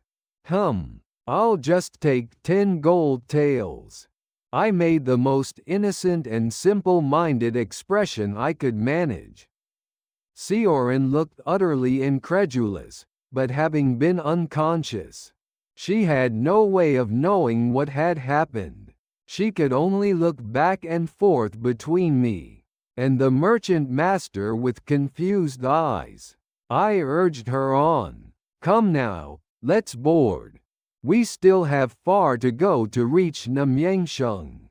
Missing a meal would be quite inefficient. Sioran reluctantly climbed into the carriage. She continued to question me, but I pretended to know nothing and just slept.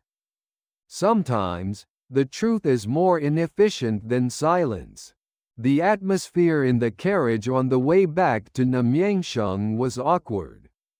Sioran still suspected me, but without concrete evidence, she stopped pressing. I organized the information obtained from Hukpyo, while trying to control my inner rage. 10 years ago, it was the Orthodox Alliance, using Hukdameng as their vanguard, that had annihilated Bukyungmen, and at the center of it weren't just the Namgying clan, but several other great sects of the Central Plains were also entangled.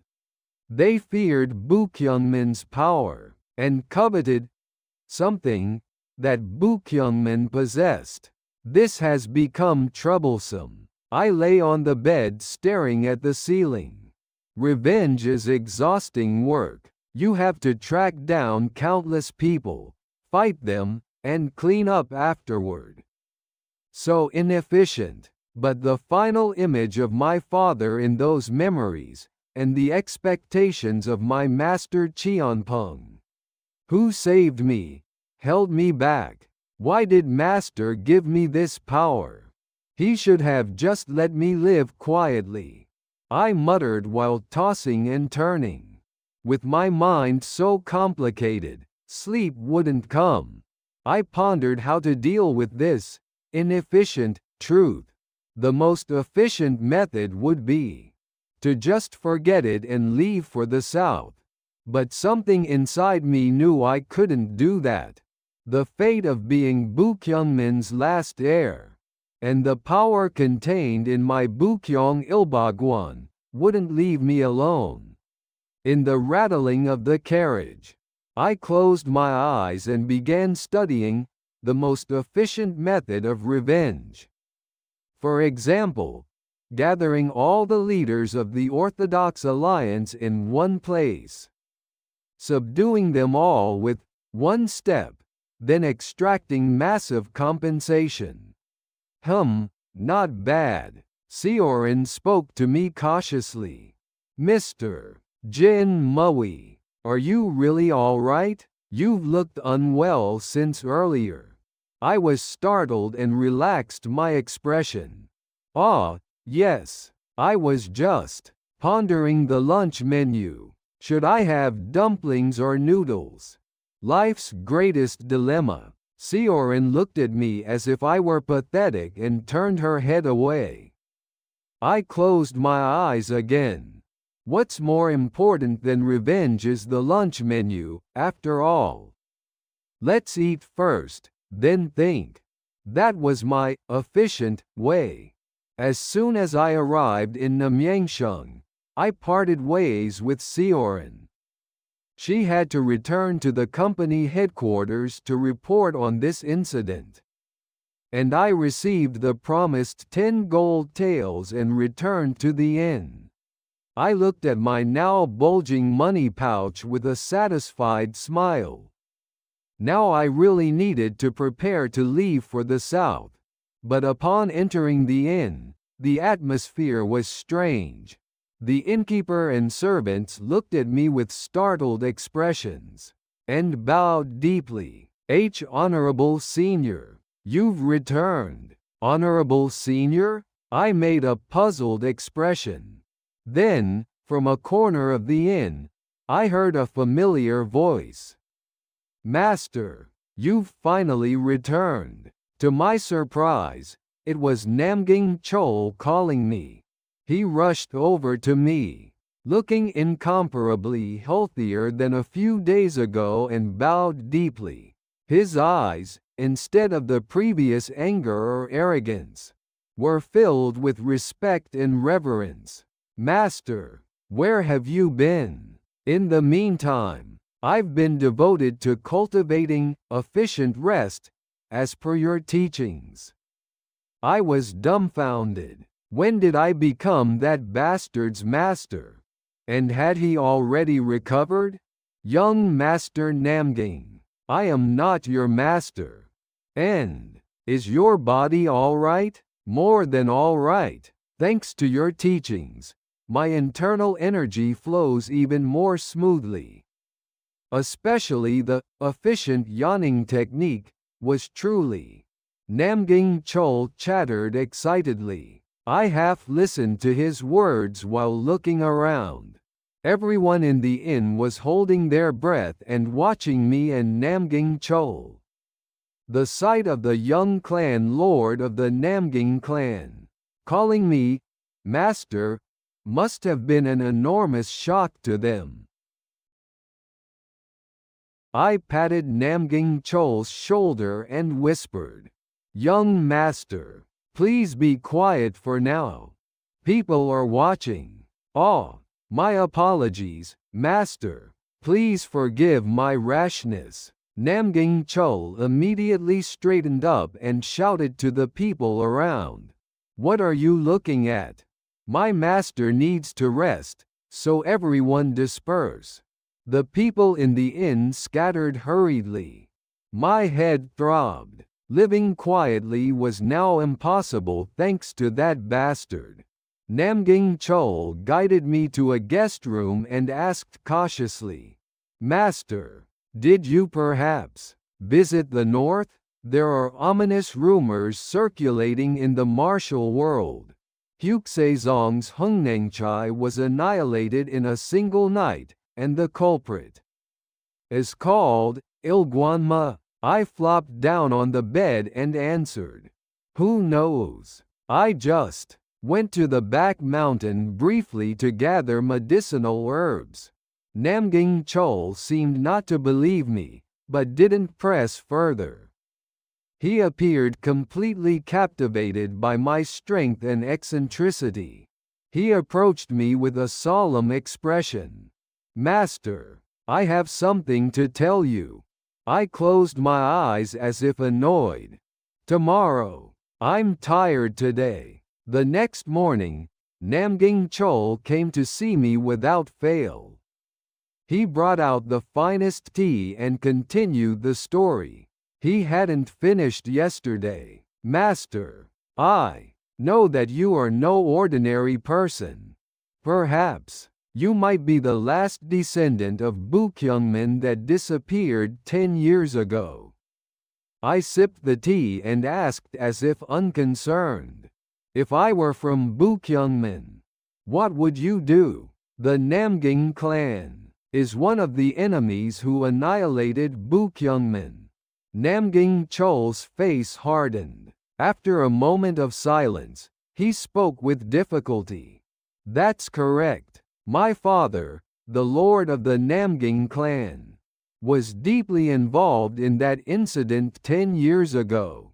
However, I do not agree with my father's methods. I am disillusioned with the hypocrisy and arrogance of the orthodox sects." I didn't believe his words. Had this arrogant young master suddenly become an apostle of justice? "So what do you want me to do about it?" "Master, join hands with me. I need your power, and you will need the Namgying clan's information and influence. Together, we can uncover the truth from 10 years ago and correct the false order of the orthodox sects. Namgying Chol's eyes were sincere. He seemed to harbor not simple revenge, but ambition to reform his entire family and the orthodox sects. I listened to his proposal and calculated internally.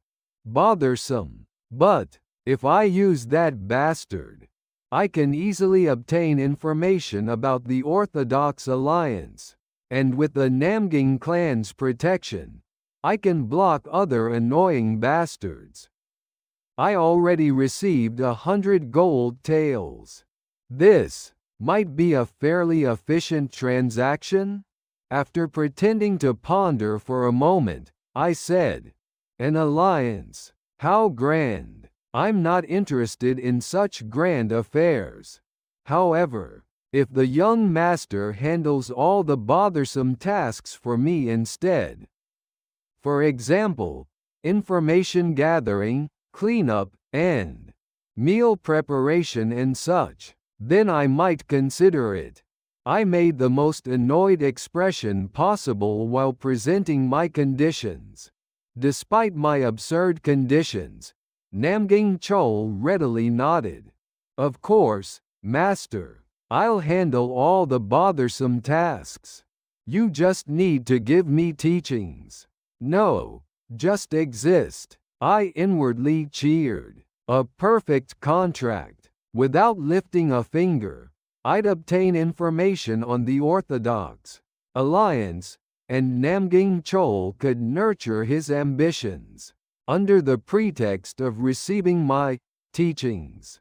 Good. Then, I'll give you your first mission. Find out the list of Orthodox sects that participated in Bukyungmin's annihilation 10 years ago, and what they took from Bukyungmin. As efficiently as possible, Namgying Chol accepted my order with a solemn expression. Thus began my strange and efficient alliance with Namgying Chol. Namgying Chol was more capable than expected. Using the Namgying clan's information network, he brought back the list of major sects that had participated in Bukyungmin's annihilation 10 years ago within just a few days. As expected, not only the Namgying clan, but also the Wudang sect, Ma sect, and other great sects of the Central Plains were involved. They had targeted Bukyungmin's Bukyong Singong, along with records of an ancient demon sealed deep beneath Bukyungmin. An ancient demon. Master didn't mention that. More bothersome things existed, I muttered while examining the scroll Namgying Chol had brought. That demon was a dangerous entity that could absorb the energy of the martial world and bring about the world's destruction. And Bukyungmin had served as guardians sealing that demon for generations. The Orthodox Alliance feared the demon's power, while simultaneously trying to exploit it. Master, according to this information, one of the key figures who managed the demon's seal is still alive. He disappeared after the incident 10 years ago. A person called Elder Hyokryun Mugong of the Iron Blood sect. Hyokryun Mugong. It was a name that remained faintly in Hyukpyo's memories. Though he belonged to the Orthodox Alliance, he seemed to have moved with a different purpose during Bukyungmin's annihilation. I ordered Namgying Chol, "Find that man. He holds the key to all the truth." Of course, the young master will do the finding. I'll wait here. Namgying Chol immediately dispatched his subordinates to track Hyokryun Mugang's whereabouts. I looked out the inn window and sighed deeply. Things were becoming more bothersome and complicated. An ancient demon. It was far too far from my efficient life. But there was no choice. Regardless of my will, I had been placed at the center of this massive incident. I checked my Bukyong Ilbaguan once more. My one step now had to move beyond simply subduing enemies, toward this twisted truth of the martial world. Even if it was bothersome and inefficient, it seemed to be my fate. I stood up and left the inn. Namgying Chol would handle everything. But I felt I should move just a little bit too. For example, going to buy delicious dumplings? Let's eat first, then think. Whether it's Hyokryun Mugong or demons, I can handle them efficiently only when my stomach is full. I took my first step toward the dumpling shop. A very bothersome first step toward the truth. After my strange alliance, not quite an alliance, with Namgying Chol began, my life at the inn became even more efficient. Every morning, Namgying Chol would present the finest meals and provide all sorts of conveniences before I even mentioned needing them. Of course, his purpose was to receive my teachings. But I continued to kill time by teaching him things like the most efficient way to breathe. My only interest was the information Namgying Chol would bring about that person called Hyokryun Mugong. A few days later, Namgying Chol came rushing to me. His face showed a mixture of excitement and slight disappointment. "Master, I found him." "No, I almost found him." I opened my eyes drowsily and looked at him. "If you found him, then you found him. What does almost mean?"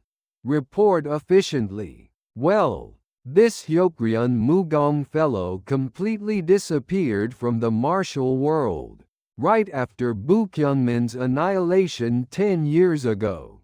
But according to our information network, he was an elder of a sect called Iron Blood Sect, and during Bukyungman's annihilation, he moved independently, separate from the Orthodox Alliance. Perhaps he was trying to steal something related to the demon's seal, the ancient demon. Just thinking about it was bothersome. I frowned. "So, did you find out where he is now?" "That's difficult. He's like a ghost, leaving almost no traces. However, there's one faint piece of information that he was recently spotted near an old, abandoned temple in Hanam province. But it's such old and unreliable information.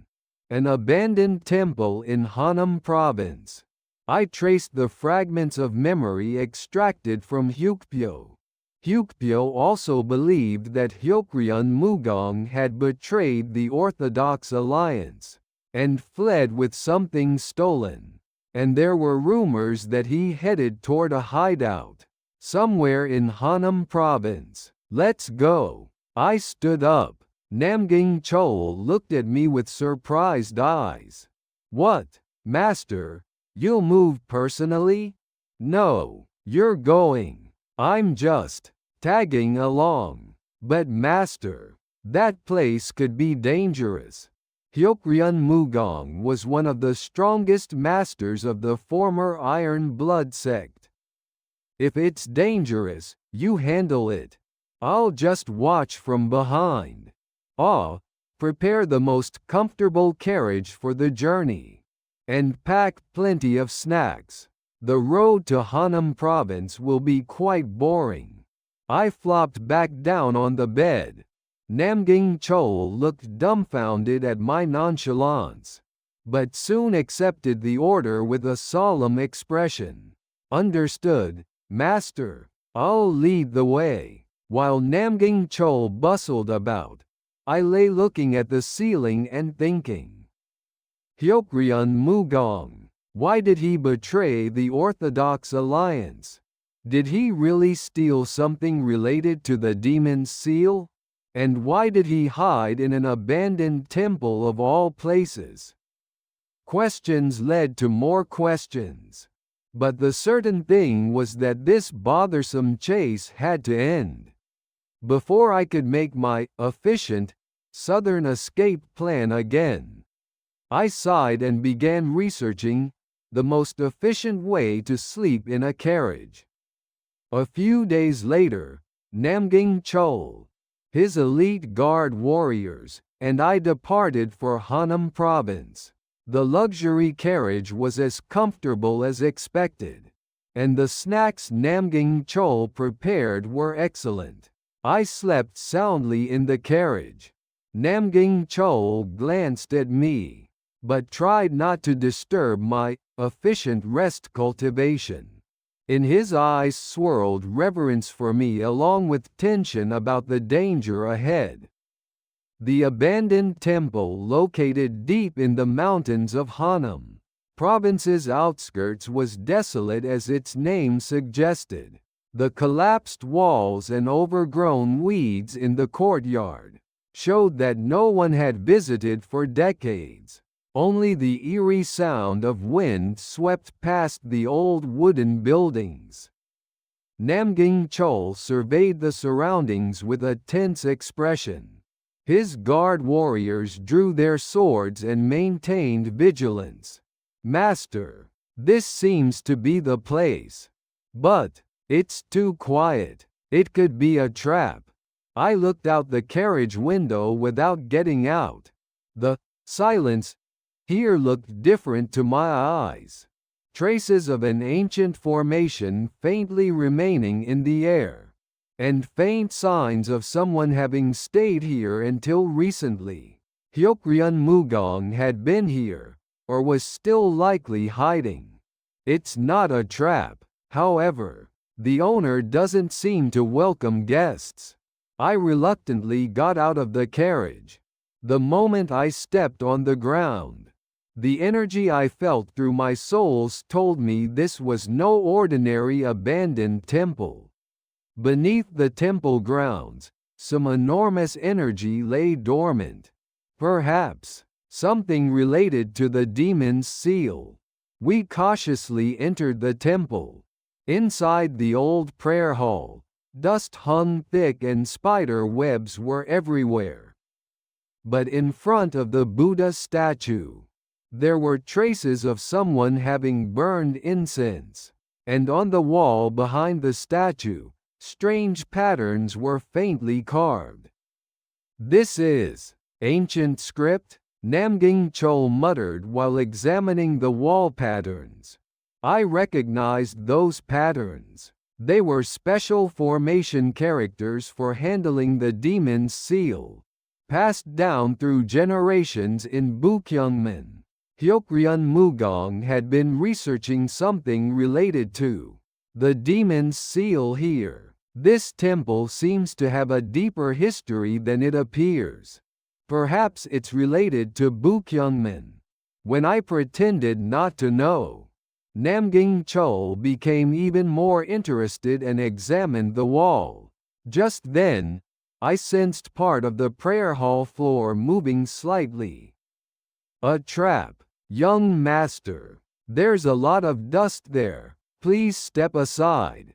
You'll ruin your clothes." I pushed Namgying Chol aside and moved away from that spot. At that very moment, the floor where we had been standing collapsed downward, and sharp steel spikes shot up. "Quack! It's a trap." Two of Namgying Chol's guard warriors couldn't dodge in time and fell into the trap, screaming. Namgying Chol's face turned pale as he looked at me. Master, how did you know?" "Who knows? My foot just felt a bit itchy. You have to be careful of bugs in old places like this," I answered casually while looking down into the trap. Fortunately, the warriors seemed to have saved their lives. Hyokryun Mugong was testing us. He had judged us as enemies who came to interfere with his research. I surveyed the prayer hall once more. This wouldn't be the only trap. Hyokryun Mugong either planned to eliminate us here, or lure us deeper. I judged the latter more likely. Having hidden for 10 years, he wouldn't easily kill those who knew his identity. I examined the formation patterns on the wall again. Hidden within them were clues hinting at the trap locations. And a concealed passage. I told Namgying Chol, "It's dangerous here, so young master, please wait outside. I'll go in first to check if it's safe and return. Of course, I'll need additional hazard pay. I plan to meet Hyokryun Mugong alone. Namgying Chol's involvement would only make things more bothersome." I lightly pressed one of the wall patterns.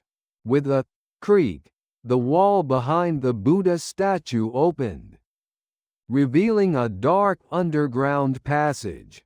I sighed and took my first step into that darkness. The underground passage was deeper and more complex than expected. The traps installed throughout were clever and deadly.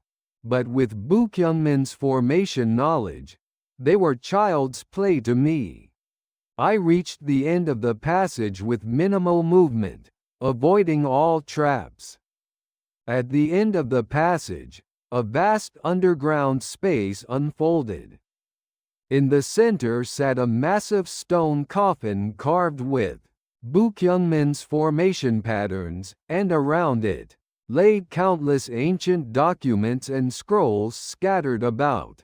And in front of the coffin, a white-haired old man sat cross-legged, waiting for me. His eyes held the depth of years along with a will-like steel. He was precisely Elder Hyokryun Mugong of the Iron Blood sect.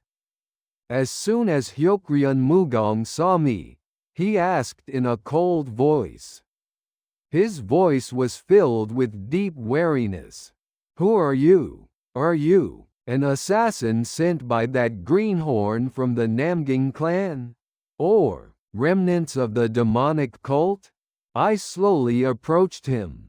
Despite completely concealing my presence, he precisely detected my existence. His internal energy was incomparably deeper and more solid than Zhonghyun or Cholguan's. "I'm just a herb gatherer who lost his way. I heard there were rare medicinal herbs in this underground." At my brazen answer, Hyokryun Mugong's brow furrowed. "The energy emanating from your body is not that of an ordinary herb gatherer. That energy, could it be Bukyungmin's remnant?" He stood up. The intense energy bursting from his body was hot like a furnace.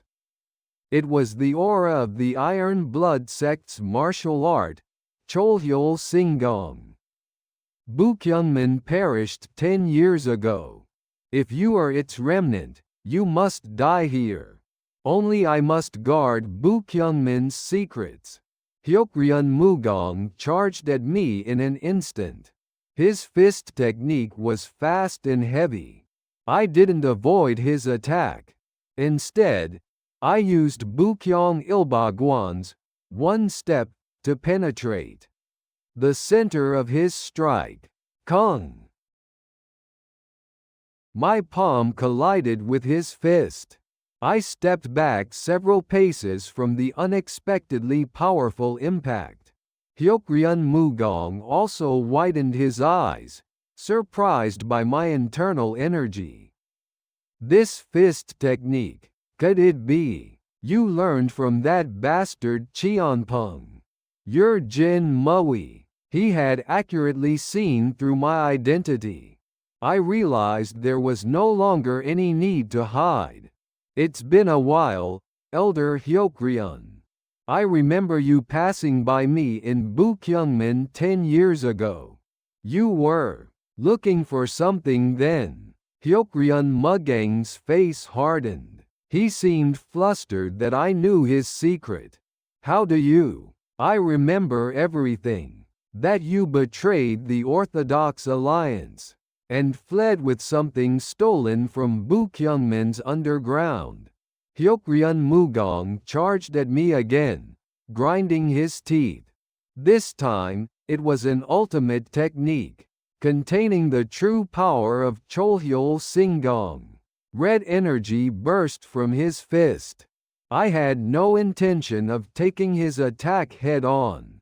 Fighting is inefficient. I used Bukyong Singong's Najongbo to escape his attack range, while concentrating my Bukyong Ilbagwan's internal energy at a single point and flicking it toward his side pressure point. Ping! My internal energy pierced through his protective aura and struck the pressure point precisely. Hyokryun Mugong screamed and collapsed to the ground. His Cholhyol Singong was powerful, but my Bukyong Ilbagwan overwhelmed him in terms of efficiency. I approached the fallen Hyokryun Mugong and asked coldly, "Now tell me, what secret you've hidden for 10 years? And what you stole?" Hyokryun Mugong, even in pain, glared at me and said, "K-Wuxia, I cannot tell you. This is a matter on which the fate of the martial world hangs." I sighed at his stubborn attitude. As expected, he wasn't someone you could reason with. Then, I had no choice but to use another method. I released the energy of my ultimate shadow sword very faintly, as the black shadow aura bloomed from my fingertips. Hyokryun Mugang's eyes filled with terror. The black shadow aura rising from my fingertips. It was a fragment of the ultimate shadow sword, with which I had defeated the cult leader of Yama. Hyokryun Mugong felt instinctive fear at the overwhelming destructive power emanating from that energy and the sense of void that seemed to deny existence itself. He realized I was not simply Bukyungmin's heir, but an existence that had already surpassed any master in the martial world. That power is. Could you have defeated the cult leader of Yama? Instead of answering, I released the shadow aura a bit stronger. The air in the entire underground space grew cold, and Hyokryun Mugang's body began to tremble. "Tell me everything, otherwise, your very existence will be erased from this world." Very efficiently. My voice was calm, but within it was an undeniable threat. After hesitating briefly, Hyokryun Mugong finally began to confess everything. 10 years ago, the Orthodox Alliance targeted not only Bukyungmin's Bukyong Singong, but also the power of the ancient demon, chaos sealed deep beneath Bukyungmin. They tried to absorb the demon's power to rule the martial world eternally, and Bukyungmin was destroyed trying to stop their ambition. Hyokryun Mugong had originally belonged to the Orthodox Alliance, but he knew the demon's danger better than anyone, since his ancestors in the Iron Blood sect had been tasked with monitoring the demon's seal for generations. He was convinced that the Orthodox Alliance's plan would lead the entire martial world to ruin. So during Bukyungmin's annihilation, he betrayed the Orthodox Alliance and fled with the sealing stone of Bukyungmin that could further strengthen the demon's seal. He had hidden in this abandoned temple underground, spending 10 years studying the sealing stone's power. and searching for a way to prevent the demon's resurrection. Those orthodox bastards are foolish. Chaos's power is not something humans can handle. The day that power is released, the martial world will perish. I sacrificed everything to prevent that. Hyokryun Mugang's eyes burned with obsession bordering on madness. Listening to his words, I felt all the pieces falling into place. Hyukpyo's memories, Namgying Chol's information, and Hyokryun Mugang's confession. Bukyungmin's annihilation wasn't simple power struggle, but the beginning of a massive conspiracy involving the fate of the martial world. I looked at the massive stone coffin before Hyokryun Mugong. The sealing stone would be inside, and perhaps some of the demon's energy was leaking out. The sealing stone, what's its current state? Hyokryun Mugong shook his head. It's weakening. I maintained the seal with my internal energy for 10 years. But now it's at its limit. Chaos's energy is growing stronger. If those Orthodox Alliance bastards find this place again and try to steal the sealing stone, everything will end. I had a premonition. The moment when my ultimate shadow sword would be needed was approaching. My destructive instinct might perhaps exist, to return this chaos to nothingness. After hearing the whole truth from Hyokryun Mugong, I examined the underground space's energy once more. As he said, the demon's energy leaking from the stone coffin was faint but ominous. The weakening of the seal was real, and more ominously, several powerful presences were approaching. The abandoned temple. They've come, I muttered quietly. Either information leaked during Namgying Chol's investigation, or the Orthodox Alliance's spies who had been tracking Hyokryun Mugang's existence had finally found this place. Their objective was clear: eliminate Hyokryun Mugong and seize the sealing stone to obtain the demon's power. Hyokryun Mugong also sensed their presence and his face turned pale. He had feared and prepared for this moment for 10 years.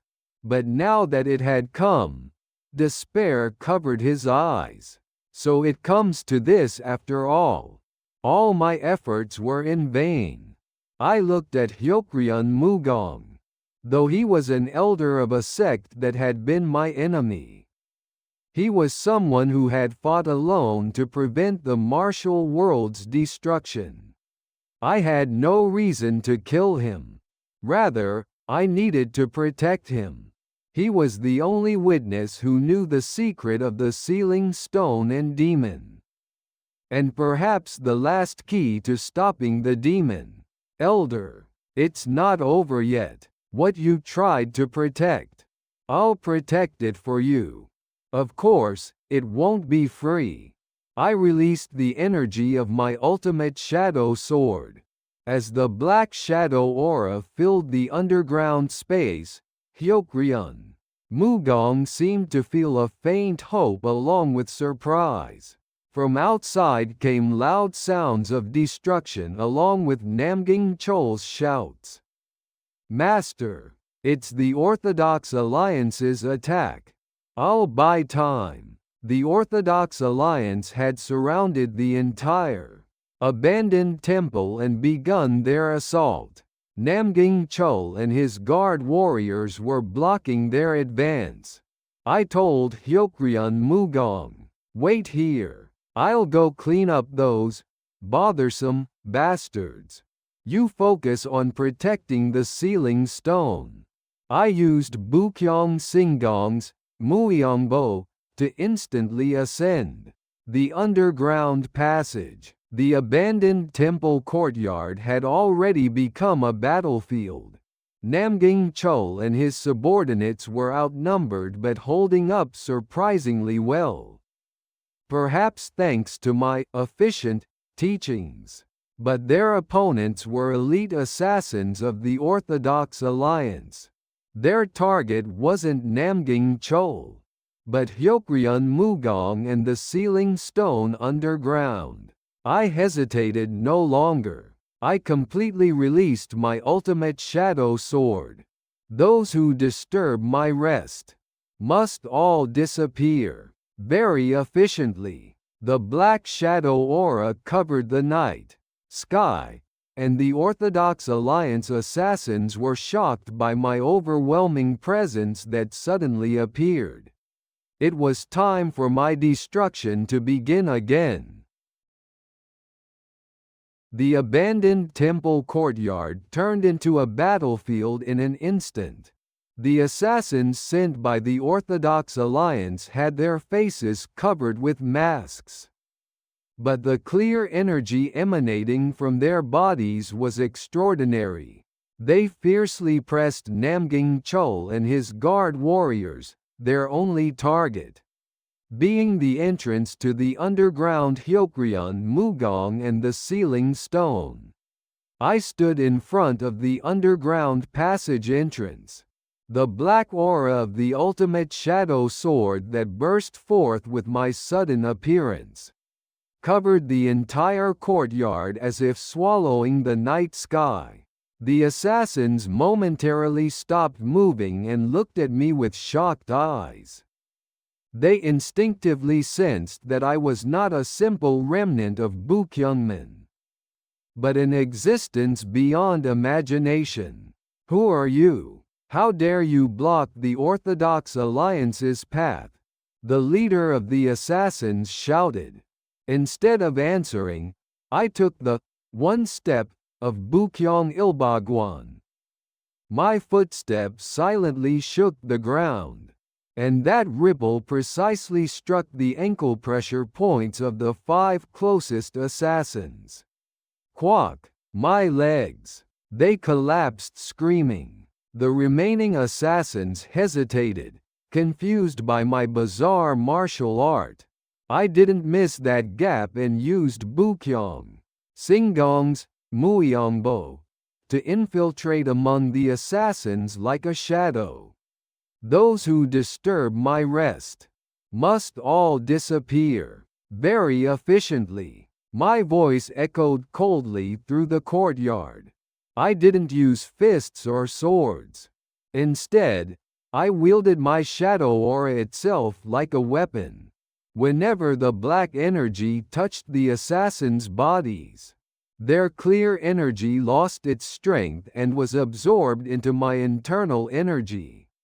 This is demonic art. That bastard is a monster from the demonic cult. No, that energy is from Bukyungman. The assassins fell into confusion. They couldn't understand the nature of my power, and that fear dulled their swords. I easily evaded or absorbed their attacks, moving among them like a ghost. Namgying Chul watched my fight with his mouth hanging open. He was seeing for the first time how I, beyond paralyzing pressure points or flicking pebbles, toyed with elite assassins of the Orthodox sects with overwhelming energy. The reverence in his eyes for me seemed to deepen even more. I didn't kill the assassins. Killing is inefficient and cleanup is bothersome. I merely absorbed their internal energy and rendered them unable to fight. My goal was to make my existence known to their backers, the Orthodox Alliance, and issue a warning. Finally, only the leader of the assassins remained. He stepped back in terror. Why you? What are you? I stood before him, my black aura pressed down on his body. I am someone who very much dislikes having my sleep disturbed. Go back and tell your masters. Never bother me again. I lightly struck his dantian with my palm. His internal energy was completely crippled, and he collapsed. Foaming at the mouth, the Orthodox Alliance assassins all lay groaning in the courtyard. Their combat abilities lost. Namgying Chul and his subordinates looked at me with expressions mixing shock and relief. Master, are you all right? There were so many of them. I stopped Namgying Chol's words with a hand gesture.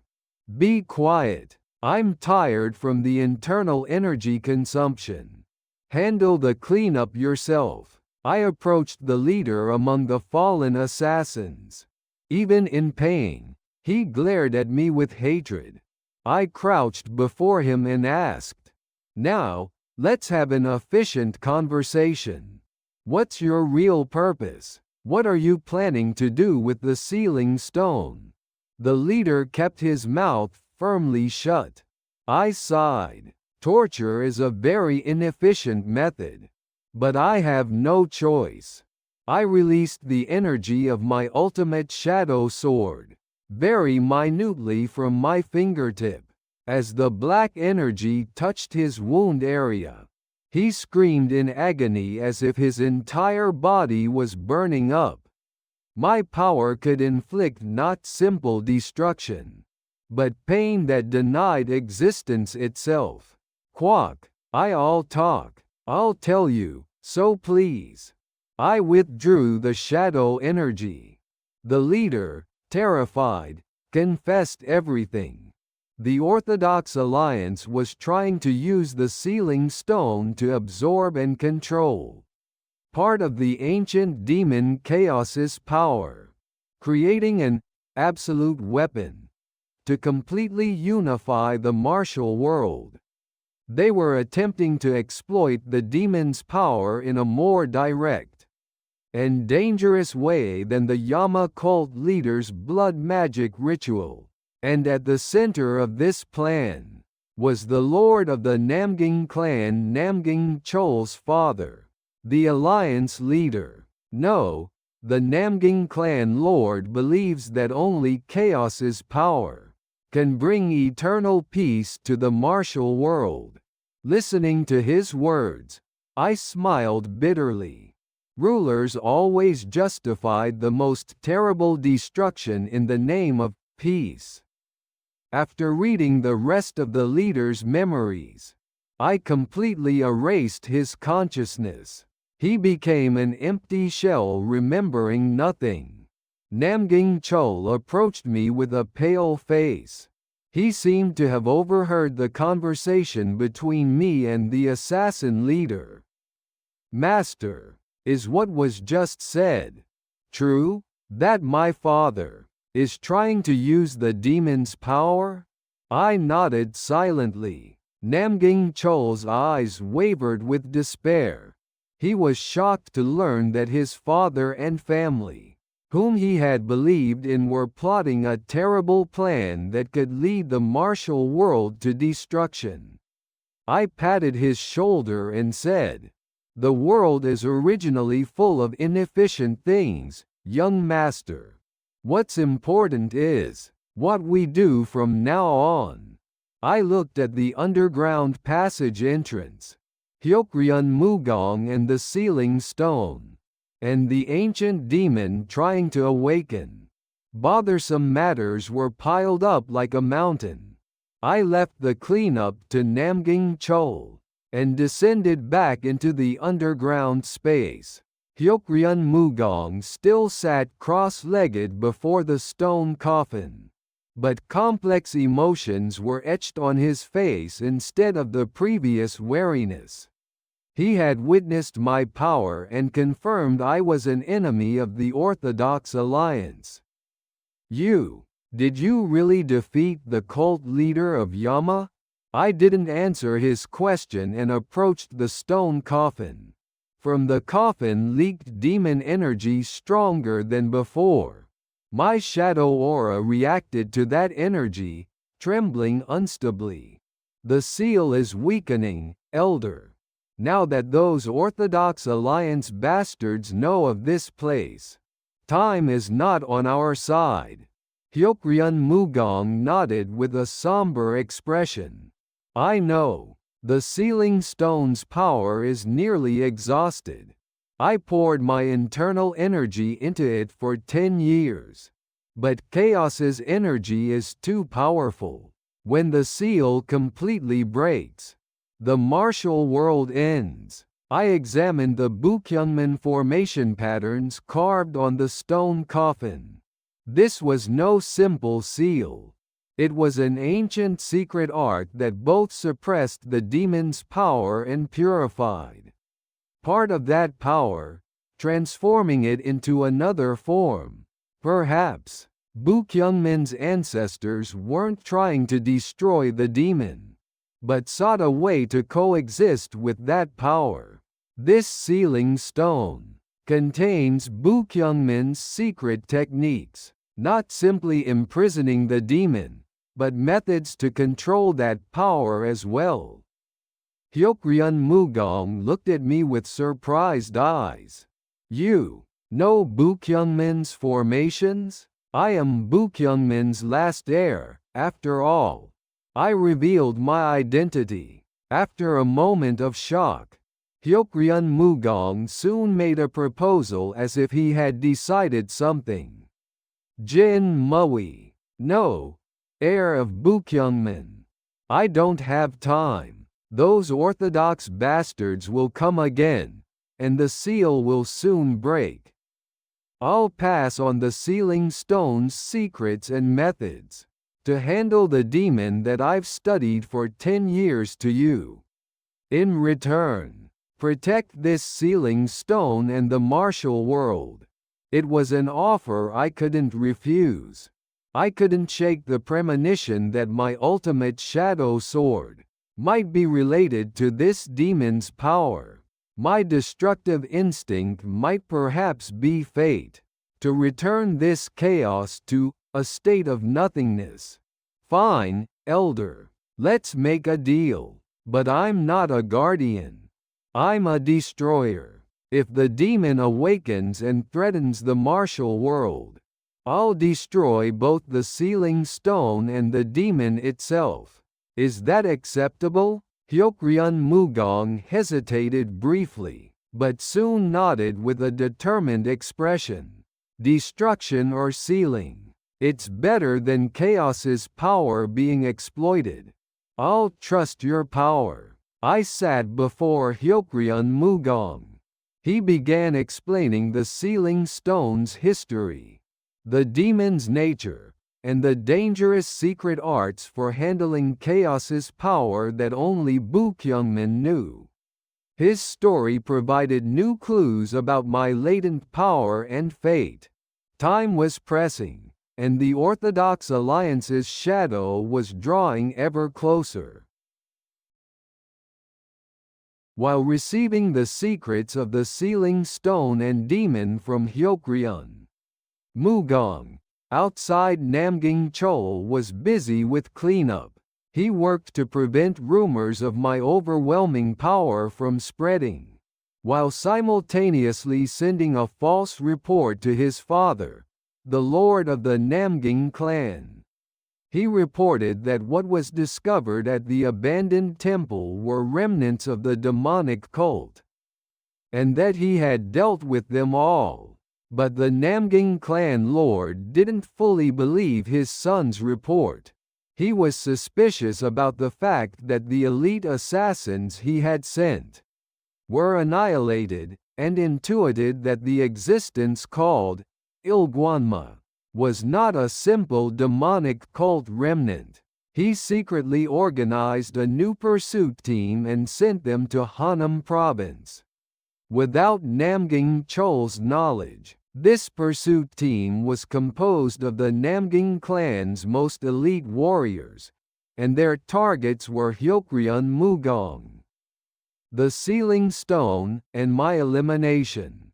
In the underground space listening to Hyokryun Mugong's explanation, I sensed the change in external energy. presences incomparably more powerful and murderous than the previous assassins, were rapidly approaching the abandoned temple. They're coming again. This time there are more, and they're stronger. Hyokryun Mugang's face hardened. The Namgang clan lord. It seems he's begun to move personally. He's someone who will do anything to obtain the demon's power. I stood up. The explanation about the sealing stone was nearly finished. And now it was time for action. Elder, take the sealing stone and leave this place. I'll buy time. Leave? Where to? The sealing stone's power weakens if it leaves here. There's a method. I'll move you and the sealing stone to the most efficient location. I explained about my Bukyong Singong. The ultimate realm of Bukyong Singong went beyond simple movement techniques, possessing the ability to transcend space. Of course, I couldn't perfectly implement it yet, but I could relocate about the sealing stone and Hyokryun Mugong to a safe place. Hyokryun Mugong was shocked at my words, but had no other choice. He placed the sealing stone in a small box and handed it to me. I'll trust you, but if something happens to the sealing stone, don't worry, I keep my promises, especially promises involving money. I held the sealing stone box in my arms. Ominous energy still leaked from the box, but my shadow aura was suppressing that energy. I told Hyokryun Mugong to prepare for the spatial relocation technique of Bukyong Singong. Outside, fierce combat had already begun between the Namgang clan's elite warriors and Namgang Chol's subordinates. Namgang Chol was in despair seeing the pursuit team his father sent, but was fighting desperately to buy time following my orders. I took a deep breath and raised Bukyong Singong's internal energy to the extreme. My goal was to send Hyokryun Mugong and the sealing stone to a safe place, then face the Namgang clan lord's pursuit team head-on. It was time for my ultimate shadow sword to be released once more. The entire underground space filled with my Bukyong Singong's energy, with a strange sensation of space warping. Hyokryun Mugang's body and the sealing stone box were enveloped in faint light. Elder, wait where I send the signal. I'll come for you soon. Hyokryun Mugong looked at me one last time and nodded. In his eyes was anxiety along with an inexplicable anticipation. Pung! With intense light, Hyokryun Mugong and the sealing stone box disappeared from the underground space. I had successfully executed Bukyong Singong's spatial relocation technique. Of course, tremendous internal energy consumption followed, but I was satisfied with having shed a bothersome burden. I immediately ascended the underground passage. The abandoned temple courtyard had already transformed into a war zone. Namgang Chol and his subordinates fought valiantly, but were helplessly pushed back before the thunderous attacks of the elite warriors sent by the Namgang clan lord. Chol, how dare you disobey your father's orders? Stand aside immediately. Inside there lies the martial world's future. The Namgang clan lord's dignified voice echoed throughout the courtyard, though he didn't step to the front personally. His mere presence made the elite warriors' morale pierce the sky. Namgang Chol, bleeding, confronted his father. Father, the demon's power will only be catastrophe. Not the martial world's future but its destruction. I must stop this. Foolish boy. The martial world must be ruled by power. You still don't understand the world. The Namgang clan lord drew his sword personally and tried to attack Namgang Chol. At that moment, I appeared between them, the black shadow aura bursting forth as I released. My ultimate shadow sword collided head-on with the Namgang clan lord's clear energy. Kwang! A tremendous shockwave spread in all directions, bouncing away the surrounding warriors. The Namgang clan lord stepped back several paces and looked at me with shocked eyes. You bastard! So you're that Ilguanma? How dare you block my path? I spoke coldly from within the black aura. I am your son's master. And I've come to stop your inefficient plan. The Namgang clan lord was enraged by my arrogant attitude, but realizing my power transcended imagination, he couldn't move rashly. In his eyes mixed greed and wariness. What do you want? Money? Honor? Speak. I'll give you everything I have. I shook my head. I want nothing. I simply don't wish to see rulers like you defile the martial world. My sword destroys all domination. I re-gripped my ultimate shadow sword. The head of the Orthodox Alliance, one of my father's enemies, and a ruler trying to endanger the martial world. Though bothersome, he was an opponent I had to end here. My one step will end your world. I took my first step toward the Namgang clan lord. A fateful confrontation staking the martial world's destiny had begun. As my ultimate shadow sword was released and the black shadow aura burst forth, it covered the abandoned temple courtyard. The Namgang clan lord Namgang Chol's father stood before his elite warriors glaring at me. In his eyes flashed not simple rage, but twisted ambition to place the entire martial world beneath his feet.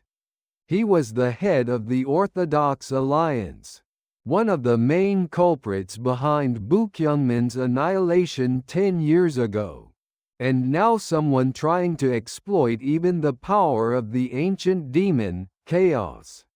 You bastard, Ilguanma! How dare you interfere with my great work? The remnants of Bukyungmin that you possess will all be collected here today. The Namgang clan lord drew his sword. His blade was Biakriuk Sinjum, the treasured sword passed down through generations in the Namgang clan.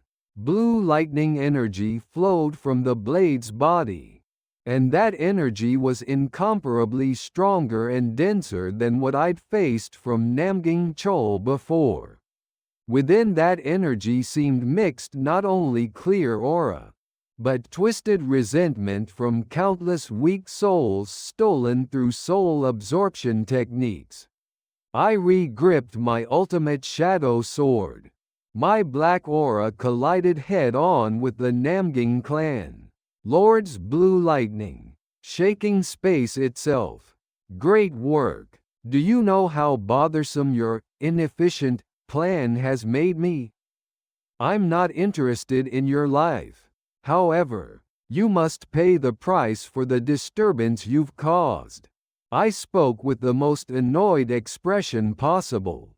The Namgang clan lord sneered at my arrogant attitude. I know your energy cultivation is strange, but before my Biakriuk Singong accumulated over decades, it's nothing but tricks. Take this. The Namgang clan lord swung his Biakriuk Sinjum. Dozens of blue lightning dragons burst from the sword tip and rushed toward me. His martial art was appropriately mighty and overwhelming for the reputation of the foremost orthodox family. His elite warriors also deployed formations to surround me. I didn't avoid it. Avoiding is inefficient. I took the one step of Bukyong Ilbaguan. My footstep precisely predicted every lightning dragon's attack path, and I infiltrated the extremely minute gaps between those attacks. My movement was like a butterfly swimming through a storm. Maximum effect with minimum movement.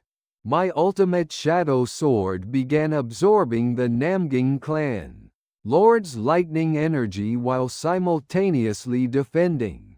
Whenever the black aura swallowed the blue lightning, my internal energy grew stronger. But at the same time, the twisted resentment contained within disturbed my mind. I gritted my teeth and struggled to maintain my essence, destruction and the state of nothingness. The Namgang clan lord was shocked that I was approaching while taking his ultimate technique head-on. "You bastard! How can you withstand my Biakriuk lightning?" I approached right before his nose. My eyes gleamed coldly. "Your power is too noisy." I opened my palm and lightly struck his blade. Bukyong Ilbaguan's internal energy penetrated through Biakriuk Sinjum into his interior. The Namgang clan lord screamed and retreated backward. Black cracks were forming on his sword.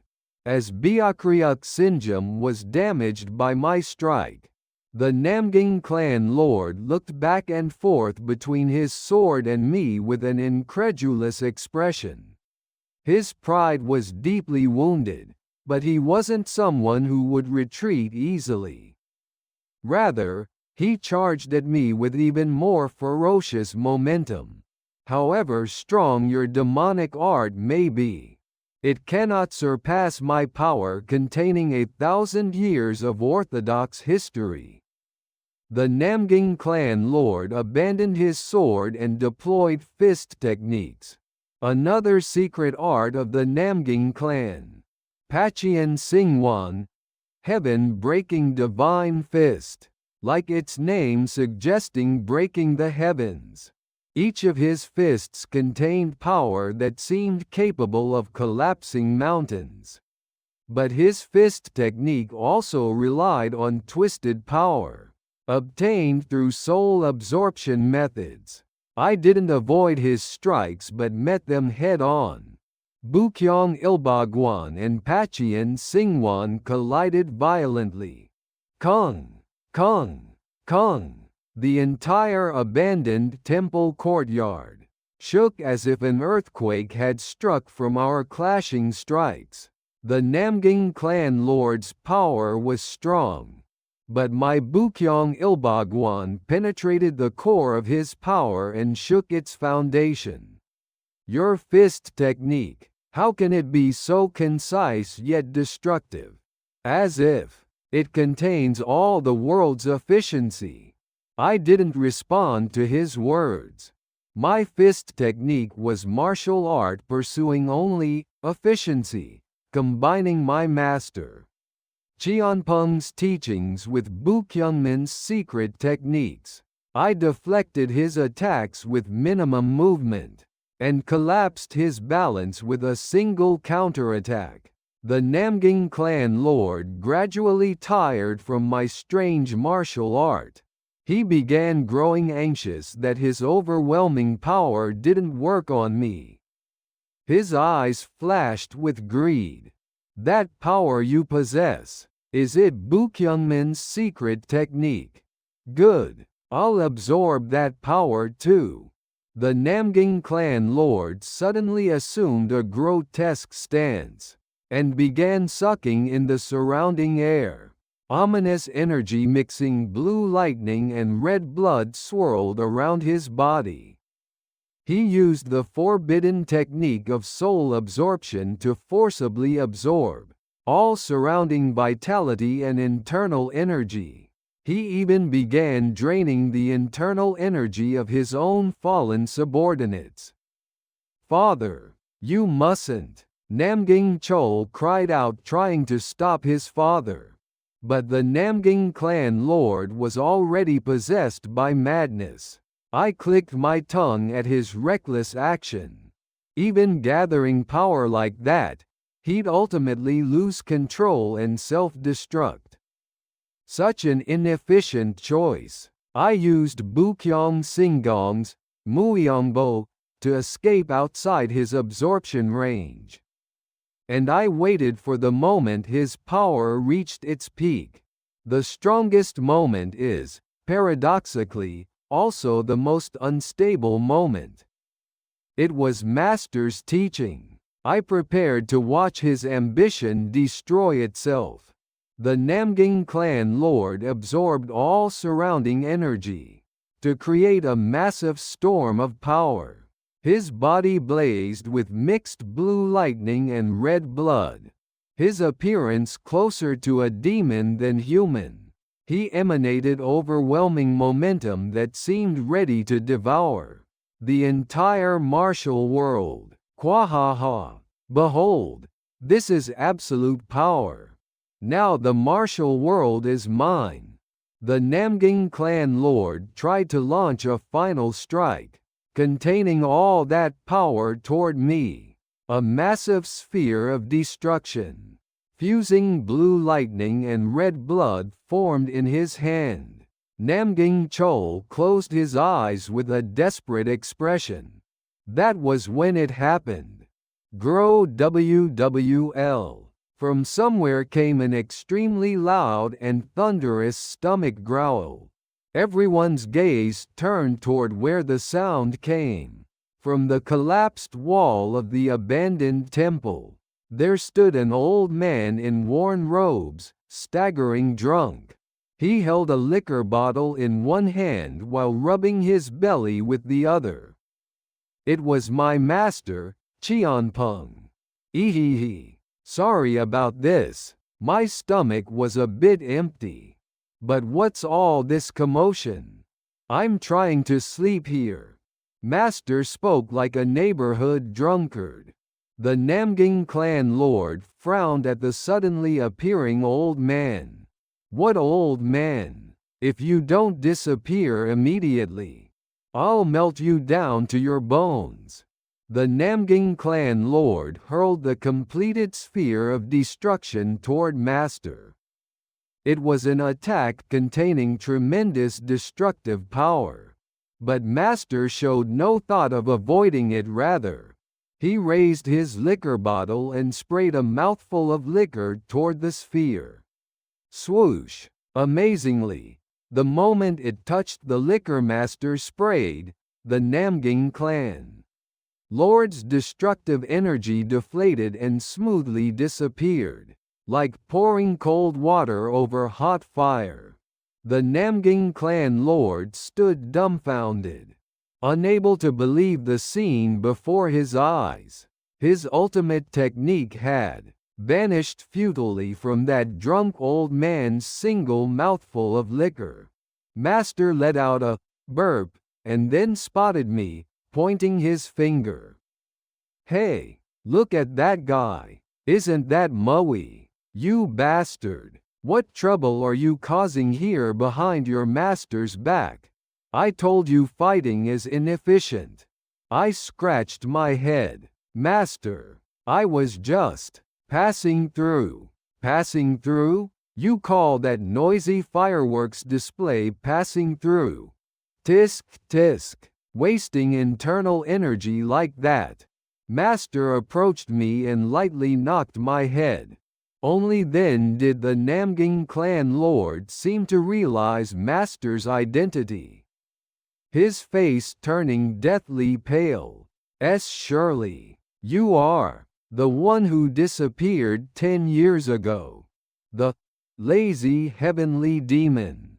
Lazy heavenly demon? Was that Master's nickname? This was the first I'd heard of it. Master waved his hand as if bothered. Heavenly demon, whatever. I'm just an old man who loves sleep and liquor. Anyway, you're the Namgang clan lord, right? You ruined my precious nap, so at least pay for the liquor before you leave. Master held out his empty liquor bottle to the Namgang clan lord. The Namgang clan lord, who had aimed for martial world hegemony, was being treated like he should worry about liquor money before one of the era's strongest masters.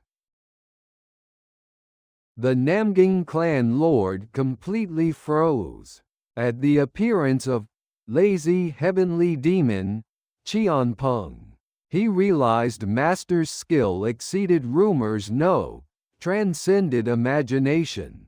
He intuited that all his ambitions and power meant nothing before that drunken old man. Master still held out the liquor bottle, urging the Namgang clan lord. "Hey, why are you standing there dazed? I said pay for the liquor. It's expensive liquor." The Namgang clan lord tried to pull out a silver note from his chest with trembling hands. Then master turned to me and said, "Mui, you finish that fellow. I'm in a bad mood from sobering up. And don't make too much noise. The sound of using internal energy is irritating."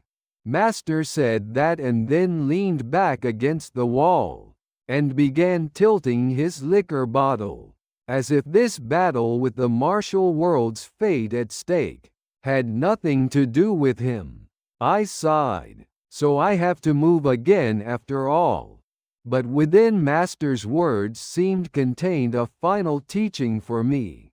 Don't make too much noise. The sound of using internal energy is irritating. I looked at the Namgang clan lord.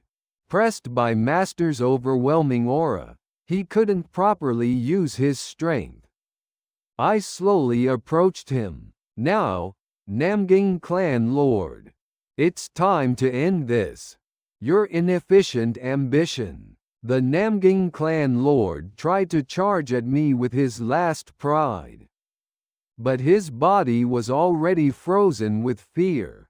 Then Namgang Chol blocked his father's path. "Father, stop now. Dominating the martial world is but an illusion. You bastard! How dare you defy your father?" The moment the Namgang clan lord raised his hand toward his son, I caught his wrist, and I recalled Master's teaching. The true meaning of Bukyong Ilbaguan. One step. It doesn't simply mean distance. Suppressing the opponent's will, momentum, internal energy flow. All of it with a single movement.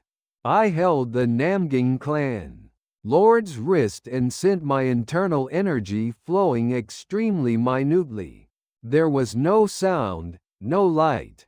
Only the energy of the state of nothingness seeped into his internal energy. Soyuric. It seemed I could hear the sound of power draining from the Namgang clan lord's body. His eyes became hollow. His Biakriak Singong accumulated over decades, and the twisted internal energy obtained through soul absorption were completely neutralized by my quiet, single move. He was no longer the martial world's hegemon, just a powerless old warrior. Master yawned and said, "It's quiet now, Mui. That's how you handle business. Not noisily, efficiently." I shrugged at Master's praise. Namgang Chol supported his father with a dazed expression, as the Namgang clan lord's internal energy was completely crippled. The Orthodox Alliance elite warriors who had followed him lost their fighting spirit and dropped their weapons. The battle at the abandoned temple ended so futilely. The massive ambition that had aimed for martial world hegemony collapsed before my botheredness and master's laziness. I approached the fallen Namgang clan lord and said, "Now, we need to settle accounts. The price for disturbing my rest, making me move bothersomely, even dirtying my clothes, and compensation for Bukyungmin from 10 years ago." The Namgang clan lord only looked at me with hollow eyes without speaking. Namgang Chol stepped forward instead. He apologized for his father's wrongs and promised to compensate with everything. The Namgang clan had, "Master, no, great hero Jin. Our Namgang clan will take full responsibility.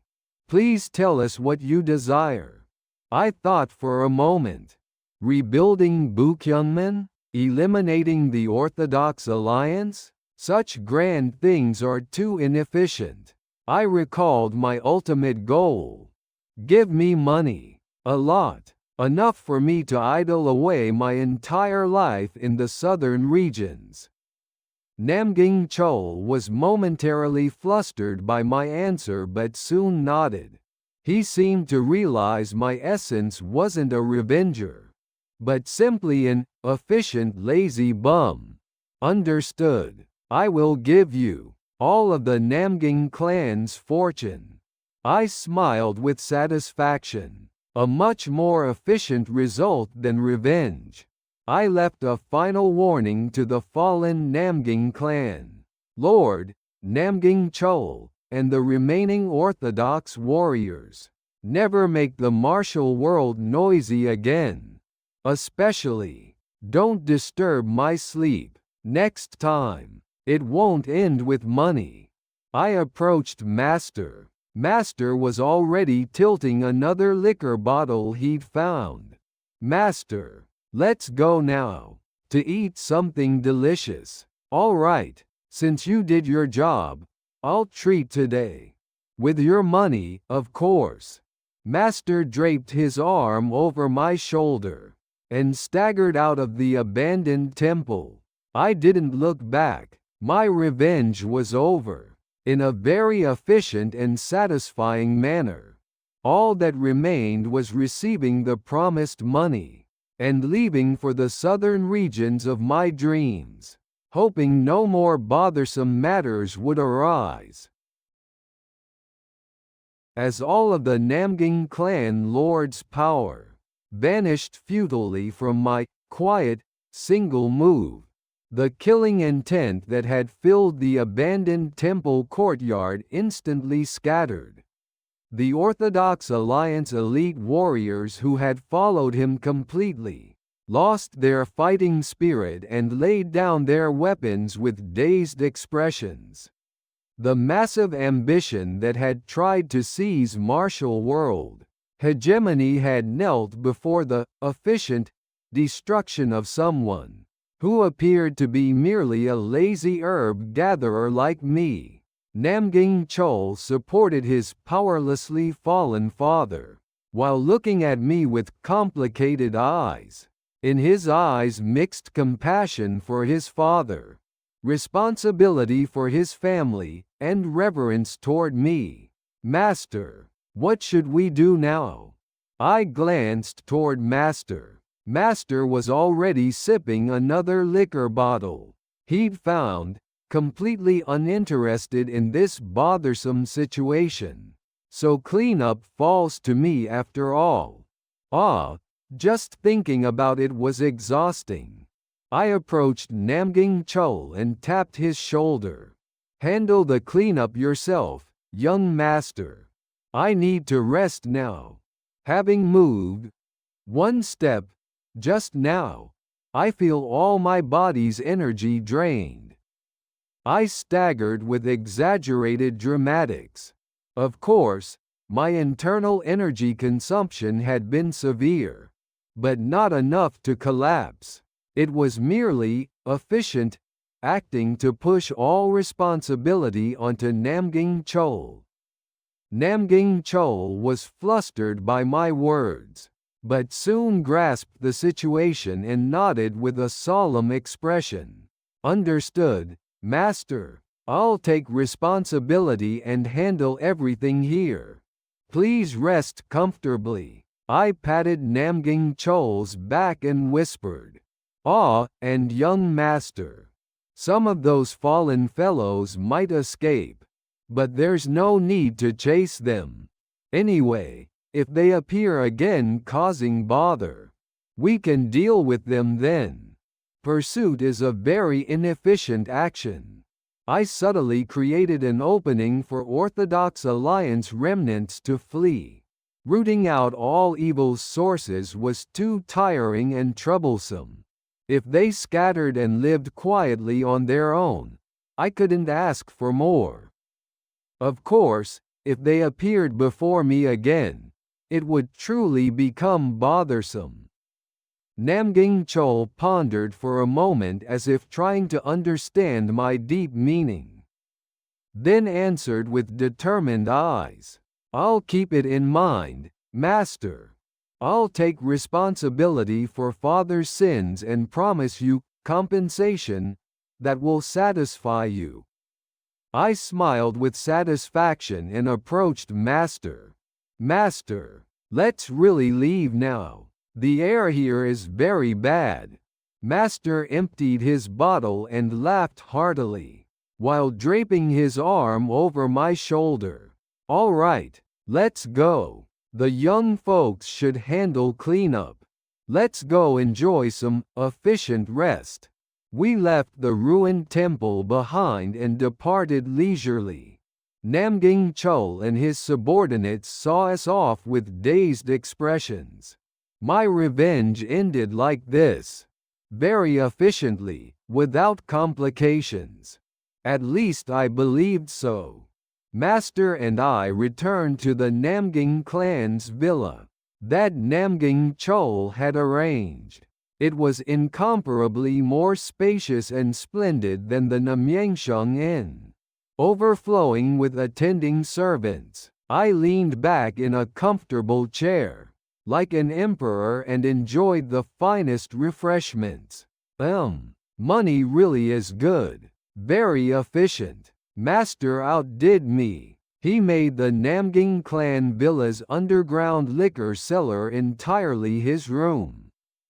The world's finest liquors that the Namgying clan lord had collected over decades were being sacrificed for Master's efficient thirst quenching. Namgying Chol was busy without time to breathe for several days. He confined his father, the Namgying clan lord, in the family's underground prison and contacted Orthodox Alliance sects as acting clan lord.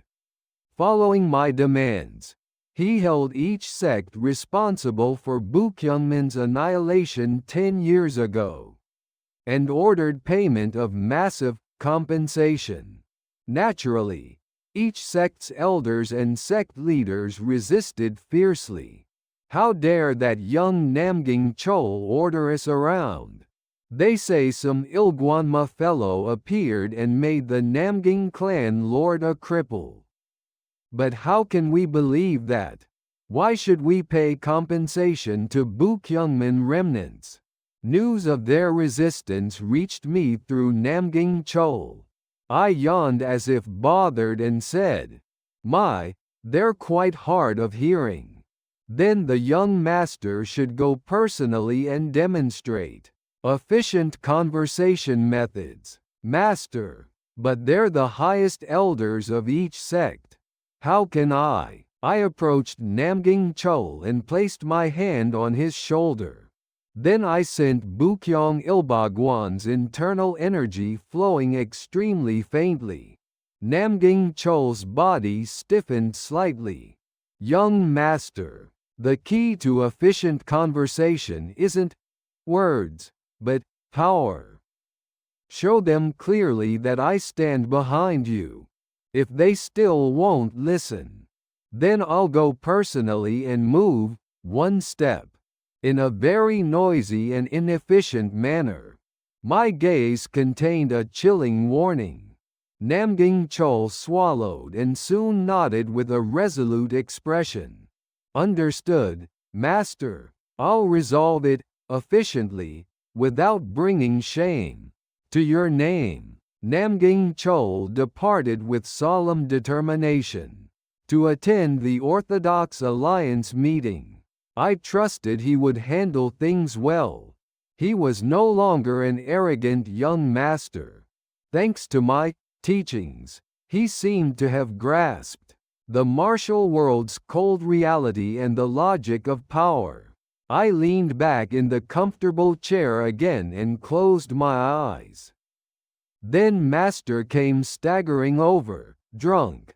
Hey, Maui, that old Namgying fellow. He has 1,000-year-old Shuizanju in his liquor cellar. But the lock's too firm to open. Open it with that efficient finger of yours. My throat's parched. I sighed. So my efficient rest ends as liquor service for Master. I reluctantly got up and headed to the underground liquor cellar. I felt like I was paying the world's most expensive liquor bill. Namgying Chol faithfully followed my advice. At the Orthodox Alliance meeting, he met each sect's elders and sect leaders, pressuring them by enumerating their past corruption and weaknesses. Evidence of participation in Bukyungman's annihilation 10 years ago, and all manner of ugly acts they'd committed since. Namgying Chol used all that information to corner them. Our Namgying clan will take responsibility for my father's wrongs. But your sins are also not light. Ilguanma knows everything. Can you endure his efficient wrath? When my name was mentioned from Namgying Chol's mouth, the conference hall froze cold. Rumors that I'd made the Namgying clan lord a cripple with a single move had already spread widely through the martial world. They feared my overwhelming power hidden behind the name Ilguanma. Eventually, the Orthodox Alliance sects reluctantly promised to pay massive compensation. Through this process, Orthodox hypocrisy and corruption were exposed to the world, and public sentiment completely turned away from them. The Orthodox Alliance effectively dissolved, and Namgying Chol used this incident as an opportunity to stabilize his family, and began exploring new Orthodox order. A truly ironic result. Several days later, Namgying Chol brought me boxes containing the promised massive gold, an enormous amount enough to idle away not just this lifetime, but the next. Master, here's the promised compensation. Now, are you satisfied? I tapped the gold boxes and answered indifferently. With this much, I can buy a very large house in the southern regions. Well done, young master. After confirming the compensation, I gave Namgying Chol a final gift. Your father won't be needed anymore. Underground prisons are too cold and inefficient. So send him to a quiet hermitage. Let him spend his remaining years in repentance. I didn't take the Namgying clan lord's life, inflicting humiliation and powerlessness worse than death. That was my efficient revenge method. Namgying Chol followed my words with a complicated expression. When everything was concluded, Master suddenly came to find me. He looked at me with deep, calm eyes, the liquor's influence completely gone. Maui, your revenge is over now. I must depart. Staying too long in one place is inefficient. Master, where are you going? Who knows? Wherever the wind blows, wherever liquor ripens, you go your own way too. Just remember this: your power exists for destruction, but at its end there's always choice. Please, make the most efficient choice. Master patted my shoulder once and disappeared like the wind. His final words left deep echoes in my heart. Though my revenge was over, I sensed my fate was not yet finished. Though I obtained massive compensation, not everything ended smoothly. Some sects of the Orthodox Alliance, especially those with little damage or stubborn sects, refusing to admit their wrongs to the end, united to rebel against me. They called me a demon head, disturbing the martial world, and insisted I must be eliminated. Gathering at the Namgying clan, Namgying Chol tried to block their movement but was outnumbered. Hundreds of Orthodox masters filled the Namgying clan main estate's courtyard, shouting for me to come out.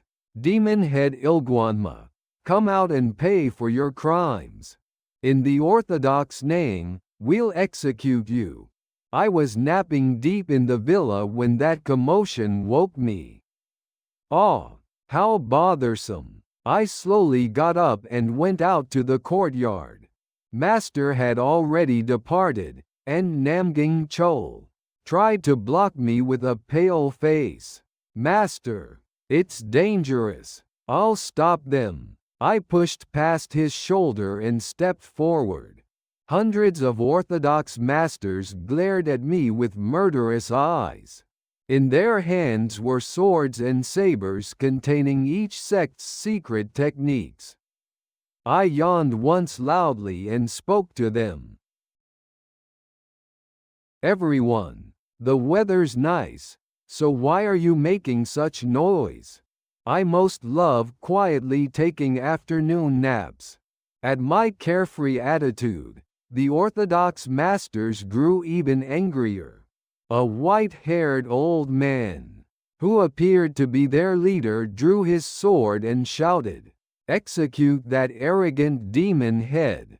On Orthodox honor, hundreds of masters charged at me simultaneously.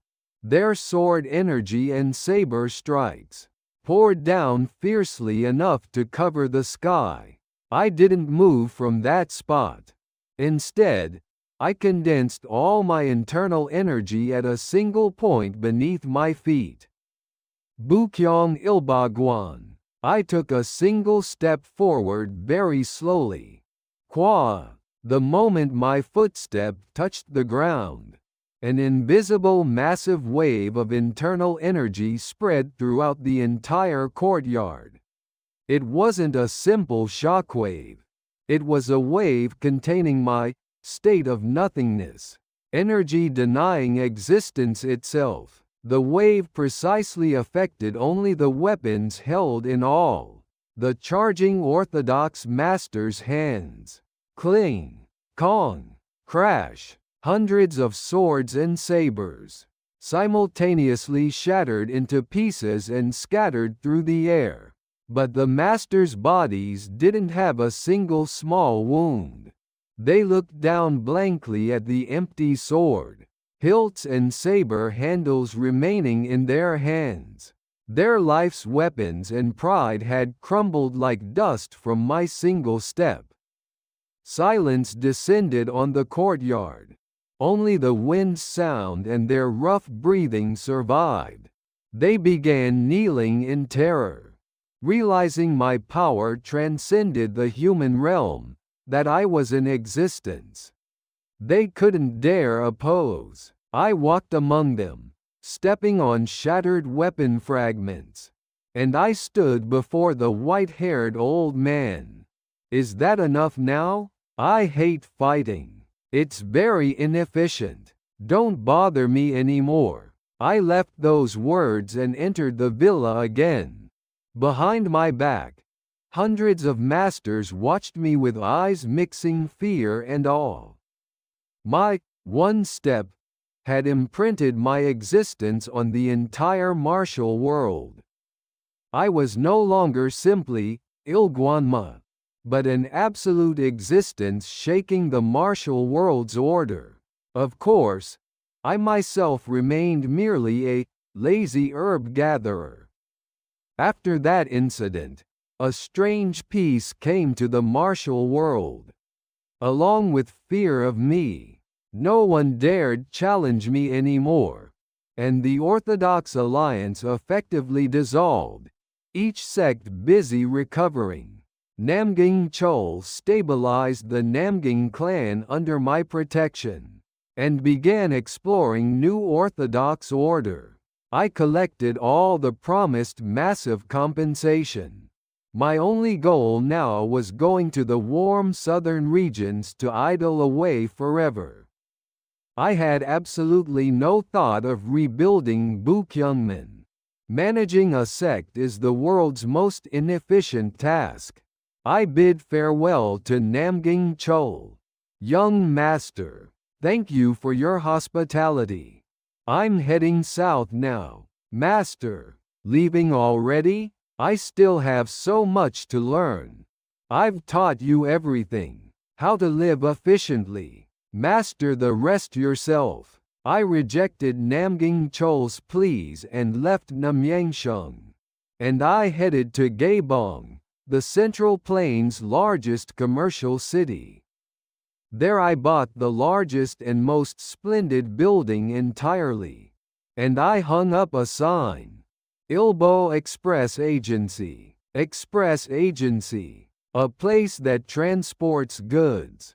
Why did I establish an express agency?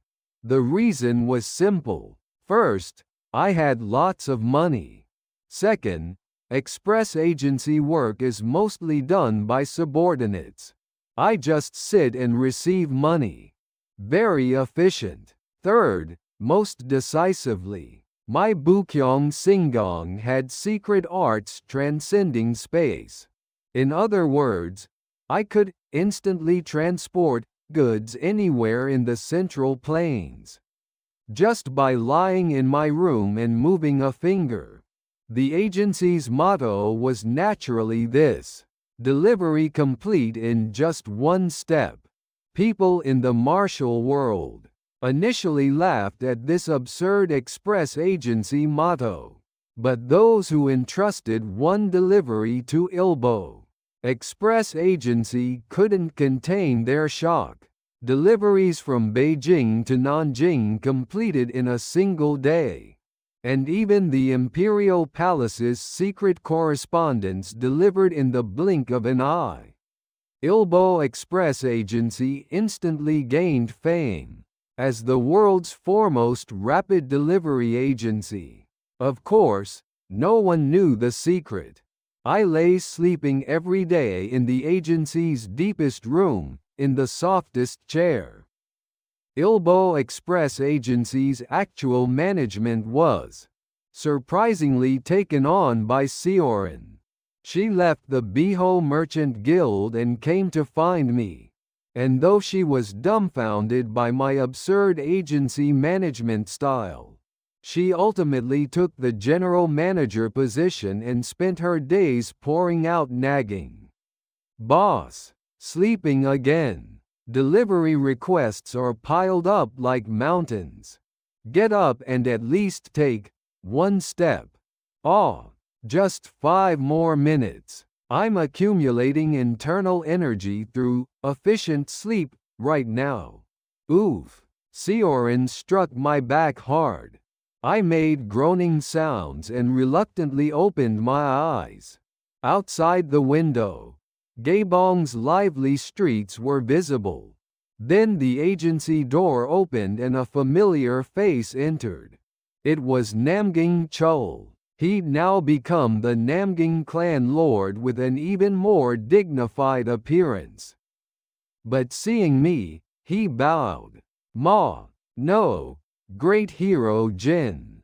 It's been a while. Oh, young master Namgying. What brings you here? Not more bothersome business, I hope? Ha ha. I came because I urgently need to send something. After all, the fastest thing in the world is only Ilbo Express Agency. I extended my hand with eyes closed. Payment is in advance. I heard Sioran and Namging Chol sighing while looking at me. I smiled faintly. Revenge was over, money plentiful, and all that remained was enjoying this efficient laziness forever. Of course, if bothersome matters arise occasionally, I'm willing to move one step. For a very expensive price, that is.